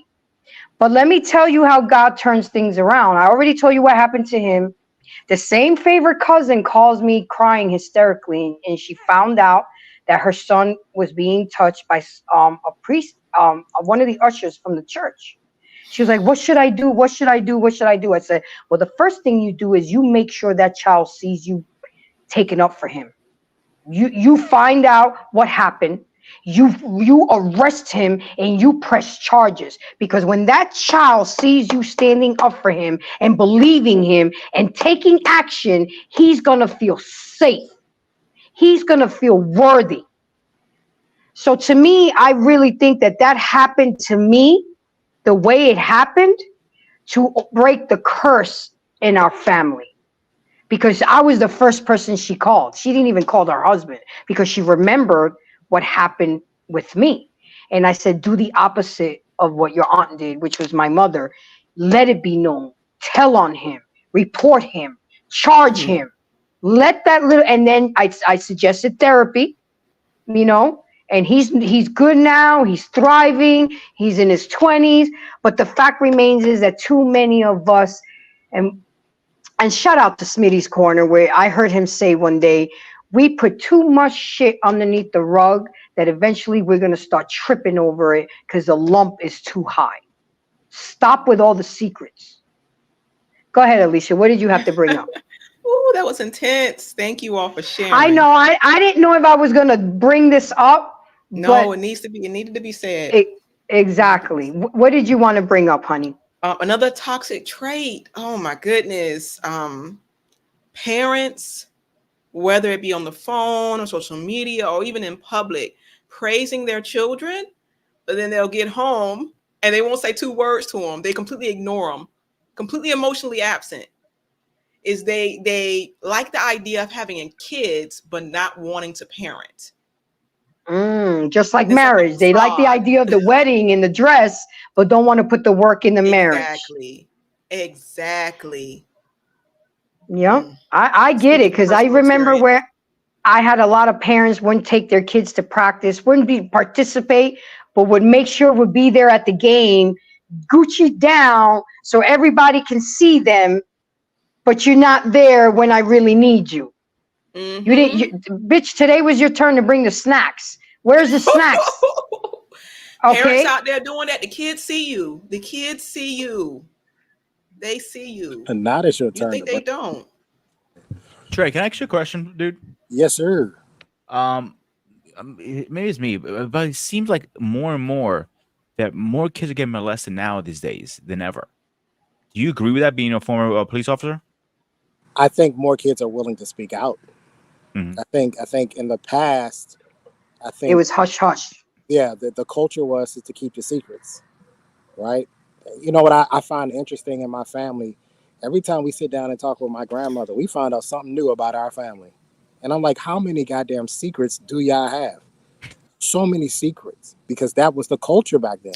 The culture is that whatever happened in the house stayed in the house. Stays in the house. Right? And that is not beneficial to anybody. How do you heal? I absolutely agree with you, Grace. You cannot fix these problems unless, listen, if you have wounds and you're not addressing the wounds, you're not treating the wounds, you're just leaving them there to fester. Well, typically wounds get infected and they only get worse over time. So grooming, I would have to look at the actual numbers of reports, but I think it has a lot to do with the fact that a lot of these kids are just, to be quite honest, they're just braver. They're just a lot braver to say, hey, look, this actually happened to me. This person, this man or this woman right here, this person, it's just a problem because they've done this to me. Now, we still have the kids that are in high school that think it's cool to sleep with the teacher and the whole nine. I don't think that will ever change. I think that's more male biology, right? But at a younger age, I think you have a lot of kids who are saying, look, this doesn't seem right. And it's because the adults, our generation, us as adults, we have told the kids, you won't get in trouble for this. Right? We're going to take up for you, like Grace said. We're going to have your back, right? We're going to ask some questions. There's going to be some tough questions. And it's going to make you uncomfortable, but we're going to ask the questions. And if everything checks out, we're going to go to bat for you. We're going to make sure that this person is held accountable. And if that means they have to sit in a cell for the rest of their life, so be it. We could care less, right? So I think the kids are just a little bit braver and they're willing to come out and say, hey, look, this person actually touched me and it made me feel uncomfortable. But the worst is it's the mother that says you're lying, you fucking lying, you're just jealous, you want my husband. And the daughter, there was a video of it once where she was recording her mother, and it was just so heartbreaking because this is really hard to work through. Because can I tell you what it is though, Grace? What? A lot of these, especially the mothers, a lot of the mothers have a hard time accepting that this happened. It's because it's guilt. You caused this problem. You brought this person into the situation, especially in the situation where I tell guys all the time, you guys don't want to date these single moms. Don't ever date a single mom with a daughter. No disrespect, but you are putting yourself in a bad position. Kevin Samuels used to say that all the time. You put yourself in a bad position because all it takes is for you to accidentally walk into the bathroom while she's getting out the shower, and boom, it can go left quick, right? It can go left really quickly. So one of the things we have to do here is we have to teach a lot of the men, and we have to teach the women that you have to be very careful in how you vet the people. And so I think what you see, Grace, I think what you're actually seeing is you're seeing the women, their response to the guilt is, well, I'm just going to shut it down and say you're lying. Because if you're not lying, I'm responsible for what happened to you because I brought this person around and I'm not prepared to deal with it. Okay. I mean, that would make sense. But in my situation, he was a family member. It was her cousin, her male cousin. But if you knew I was there for Thanksgiving, why would you still invite him over? And then I had to sit across the table from him like nothing happened. Again, it is what it is. I got through it. I did not allow it to define who I am as an adult. But let me tell you, it took a long time. Yeah. And I thank God that it didn't mess with my sexuality, you know, because that could have stopped a lot of women from having like I said, it wasn't serious, no penetration or anything like that, but just something that was inappropriate. And you know what? It was my dad's fault because he had bought 2 hotels down in DR, and he had me, my brother, and him in the same hotel room with 2 beds. So I had my own bed, and my brother and him slept in the same bed, but come to find him in my bed in the middle of the night. So that was a slip up on my dad's part, but I guess he just never thought that would happen. But you should have never put a 9-year-old girl with a grown-ass man. And then my brother, he didn't know what was going on. You know what I'm saying? But the fact remains is that we have to be mindful of environments that we put, like my son, he didn't go to daycare till he was 1 year and 2 years old, and he can express himself and let me know what's going on. He didn't sleep over nobody's house until he was like 12 years old, where he knows right from wrong. I said, don't let nobody touch you. I don't care, boy, girl, Martian, nobody touches you. Till this day, I asked him when he turned 18, did anybody ever touch you inappropriately while you were growing up? He was like, no, Mom, you wouldn't let me. That's one thing I control. Now, the only friend he slept over was his forever friend right across the street. They were the same age. Both of us only had one son. So they literally grew up together, and I would take care of him when she would go out of town. So we would, but other than that, if I don't know that person, I don't know the parents, he was not sleeping over. I didn't care that he was a boy. Oh, he did Boy Scouts. I had him in Boy Scouts because I wanted him to try everything. He did come to me. He was like, Mom, I'm starting to feel uncomfortable. These white boys are talking about things I'm not really used to. So right there, I pulled him out of Boy Scouts. You know what I'm saying? I'm not going to wait around for something to happen. I mean, he didn't. I feel bad for these kids. I really do. I mean, the sleepover was the jam. I mean, that was the thing, right? Like the Friday night to Saturday morning or Saturday night to Sunday morning. You get all your boys, and you know, for us, we order carry-out food, and we play video games, and we talk to girls on the phone all night. You know what I mean? Yes. The party line. We still to this day laugh about a joke with one of my homeboys. He was a bigger boy. He's a big boy, and it was my birthday, and we had a sleepover at my house. And when everybody's getting ready to get in their sleeping bag, and he takes off his shirt, and his undershirt, he had on a "It's time to work out" shirt. Now he's a big boy; he doesn't work out, but he had this shirt on. It said "It's time to work out," and we laughed all night about that shirt. And even now, 30 years later, we still laugh about that shirt to this day. I mean, I feel so bad for these kids because they don't get to build the memories that we did as a childhood. And one of them came through the sleepover. You stayed up all night. And to the point where somebody's parent came downstairs and said, "Hey, go to sleep." You know what I mean? And then you still snickered and laughed, and you know, I can hear y'all. Right? I mean, I feel bad for these kids because they don't. Yep. They'll never know what that is. Now, I didn't sleep over somebody's house till I was 16 years old. But the sleepovers trade that I would have would be with my cousins, because that's who your friends were when I grew up. Was your cousins? Your friends, yeah. You bring your sleeping bag, they bring your snacks, you know, whoever house we was at, they cook. I mean, it was just, you're right, Blockbuster nights. You cannot take that away. You can't take these kids just stuck in a room on a phone and social media. But with that being said, guys, we're going to go ahead and wrap up. I'm going to go around the panel. You guys, I want you to do your final thoughts. Can I ask you a question? Yes, of course. So you said your relationship wasn't good with your mom. How is it now? Well, my mom passed away. It'll be 2 years in September. I'm sorry, I didn't know that. I apologize. And it's okay, but let me tell you something, and I know it may sound weird, but when she passed away, it felt like a burden was lifted. I no longer had to hold on because I no longer had her to blame her anymore. She wasn't here anymore. It's because every time I saw her, I would think about that situation. But in 2019, I flew to DR. I had a Dr. Phil moment with her. I had her sitting right across from me in a rocking chair. And I told her, I forgive you. I forgive you for everything you did, everything you didn't do, the type of mother you are. I don't excuse it. But the thing that hurt me the most is that she never took account of, I never got that apology back. But that's okay. That's okay. And the thing is that, you know, you're supposed to leave revenge upon God, and he'll take care of it. So I hope that she's in heaven and she found peace. But if not, it is what it is. But yeah, she passed away 2 years ago. And it's like when she passed, the pain, everything went with her. I don't really think about it as much anymore. This is the first time I've brought this up in almost 2 years. But it is what it is. It needs to be heard.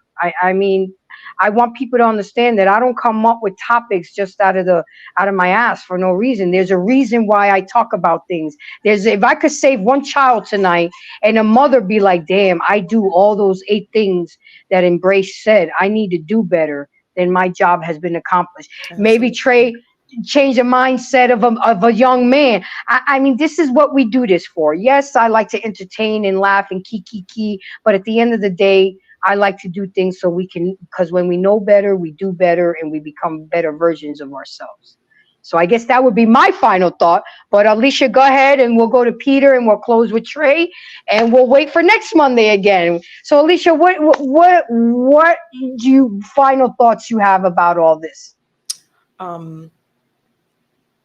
It was eye-opening hearing all of those toxic traits all together like that. Mm-hmm. For me, so I hope, like you said, I hope others are watching and it can be eye-opening for them as well. And just try. Start one day at a time. Start somewhere. We're not perfect. No one is. Try your best. That's all we can do. And your kids will see that you're trying. Your kids will see that what you're. They can tell. They know the difference between apathy and empathy. They know. And thank you for your time. Thank you for your vulnerability. Everyone. Absolutely. Groomings and reviews. What say you? When you're thinking about anything you do with kids, take a deep breath. Look back. Because you might be pulling off the baggage that your parents put on you. The screaming, the yelling, the throwing, the negative comments. Do better. They deserve better. You always can do better. But you can't do better if you continue going the same path. They went right, you go left. Because you need to change that. If you beating them the crap out of them, the same outcome is going to come when they came out with you. They don't want to talk to you. You're getting called all these weird names, and then you lose them in your life and eventually come back. But it's too late. Go to the games. Spend time with them. Play a video game with them if they like. That's what they're into. Throw a football. Take them outside. Get them off their phones. Don't buy them a phone. Make them earn it. Get a job. Make them earn it. They want a car? Absolutely. Get a car. If they are getting sexuality, get a cucumber and show them how to put a goddamn condom on. That's still quite ambitious. The cucumbers aren't. Yeah. Look, I'm not trying to be a grandmother before my time. With a banana. We should probably make sure the cucumber's organic. Yeah. I had to keep it real with him. You got to learn how to put that shit on, because that's when unplanned pregnancies happens. But you're right, Peter, because if nothing changes, if you don't change nothing. Correct. I mean, it's a very simple saying, but it says a lot. Nothing changes if you don't change nothing. All right, Trey, take us home, my dear. What say you? Yeah, my final word is to the men. One of the most important decisions you'll ever make is the woman you decide to have in your space. In my 39 years on this earth, I've learned that women can either be the peace in your day or the stress in your life. And so the decision you make on what type of woman to have in your space, whether she's your girl or your wife, is crucial. Now, I want you to think about that. If she has that type of pull or emphasis in your life, what type of emphasis would she have on your child's life? She's your child's first teacher. So if she's causing stress in your life, what's going to happen to the child? This is how we get to the trifling ass mothers. I'm not blaming men. I believe that the dereliction of the children is both on the father and the mother. You're both responsible. But I think that if the root problem is the woman, we need to choose better women. And so a lot of this stuff can be cut off by just simply picking a better woman. Simply put. And so I appeal to the men to slow down. We talked about that earlier. Just slow down. We know she's fine. The titty's sitting pretty. The ass is fat. The skin is smooth. The hair is beautiful. I get it. I'm a man. I'm right there with you. But you have to slow down a little bit. And let's actually start vetting these women and seeing what they're really about. Does she come from a two-parent household? Great. Was that two-parent household a healthy situation? What kind of mother what did she see? Did she see a mother who catered to her father? Or did she see a mother that didn't like her father and verbally abused him, emotionally abused him? What did she see growing up? Just because it's a two-parent household doesn't mean that it was great. If she was raised by a single mother, what was the dynamic of the relationship between her and your father? What type of situation was your father put in that they're not together? Did he leave? Did she leave? We got to start asking some questions about these women and what types of homes they're coming from. Because unfortunately, if you don't, she will have 4 of your kids and she will be pulling down her pants and twerking in a bathroom in front of your kids. That's what will happen if you do not vet these women properly. That's how it's going to end up. So just to the men, not blaming anybody, but we can do a better job of choosing women. Great show, Grace. Thank you. I appreciate that. Well, I do have a couple final thoughts. Guys, we do need to do better. If you're not ready for children, don't have them. Be mindful. Shout out to take heed to the message when she says 3 minutes before that moment comes, think about making sure he wears a condom or putting on a condom, because now you're bringing a whole human into this situation and you're not ready mentally, financially, emotionally, spiritually. It's not fair to the children, and it's also not fair to the people out here who have to now endure the burdens. So be mindful who you having kids with. Be mindful who you give your womb to. You know, be in a situation where you're married. I mean, and I know it's hard in this today's age. You know, marriage really is not looking good for the men. I get it. But you don't want to make a woman a single mother. You don't want to have and keep having bastard children out here. It's not fair to the kids. It's not fair. They deserve better. So with that being said, guys, we have an awesome, I mean, y'all better make your snacks early, bring your drinks, because we got a show for y'all tomorrow. It's going to be the mammies versus the hyenas. And it's strictly women's panel. The guys will be in the back supporting and engineering, but it's going to get real. It's going to get real. Women that go against the grain are called mammies, and women that have this fucked up mentality of the modern woman are hyenas, and we're going to talk it out. And we're going to try to make each other understand the thought process and why we think the way we do. Don't forget to check in on Wednesday on JT What We Know podcast. Thursdays is still up in the air, but that's okay. I think me and BMU. No, it's not. What you got on Thursdays? Miss, we have a new show coming Thursday. Miss Israel and yours truly on the platform with you right now, Mr. All righty then. Have their first show on Thursday. The name of the show is The Sisterhood Redefined. It will be on Thursday. Oh, I do my show. I do a show on. I might have to reschedule my shows then, because I can't miss that. Because I go on Thursday nights. Grace, here's wrong. You do what I do. I got one screen here, one screen there. I do my show on this one. I support on that one. Very simple. Damn. Well, you all know Friday nights. Friday nights is barbershop night with the men. You know, guys, that's off the chain. Saturday night, Alexis from Texas. And then we got Miss Jenny back. And I know she only comes on once a month, but she had a great show on Saturday. And then Sunday, of course, is grooming and reviews. And Mr. Bennett. And then let's not forget Monday nights is our pain, or the early show. And then Mayhem Mondays with Embrace the Grace. So you guys, we got something for you 7 days a week. So come in, definitely support the network, definitely support the content creators. And don't forget, when they're doing a show on the network, go to their channel and press like, because we need that algorithm too. You know, we here believe in setting a buffet so everybody can eat. That's what we doing over here. Ain't no selfishness over here. So with that being said, guys, thank you very much. All you trifling ass mamas, sit your ass down on Sunday when it's Father's Day. You don't get flowers on Father's Day. Give it to the fathers. You already had your day last month. Get the fuck out of here. So with that being said, guys, have a wonderful evening. Thank you. And stay strong. And remember, when we know better, we do better. Peace. I'm causing mayhem every motherfucking Mondays from now on, and I want y'all to bring it.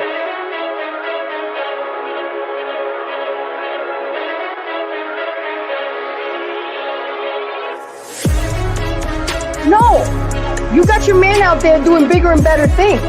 Okay? And I blame, Trey asked a good question. How did it get so bad? I blame y'all. Because y'all been sitting on the fucking sidelines, letting these women do this bullshit, not setting boundaries, not telling women no, fuck off. And that's why we do what you allow us to do.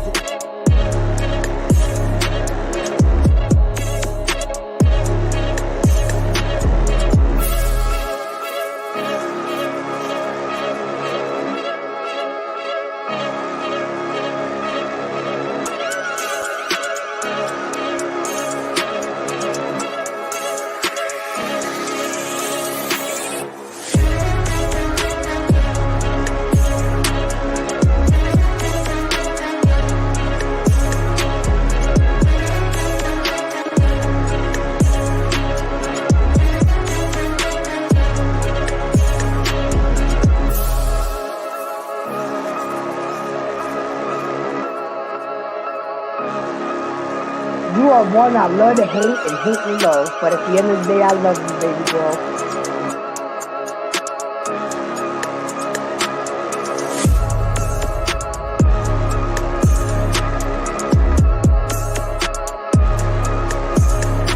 Come on the panel, let's go, please. Let's go. You could be in market, but you might go back limping.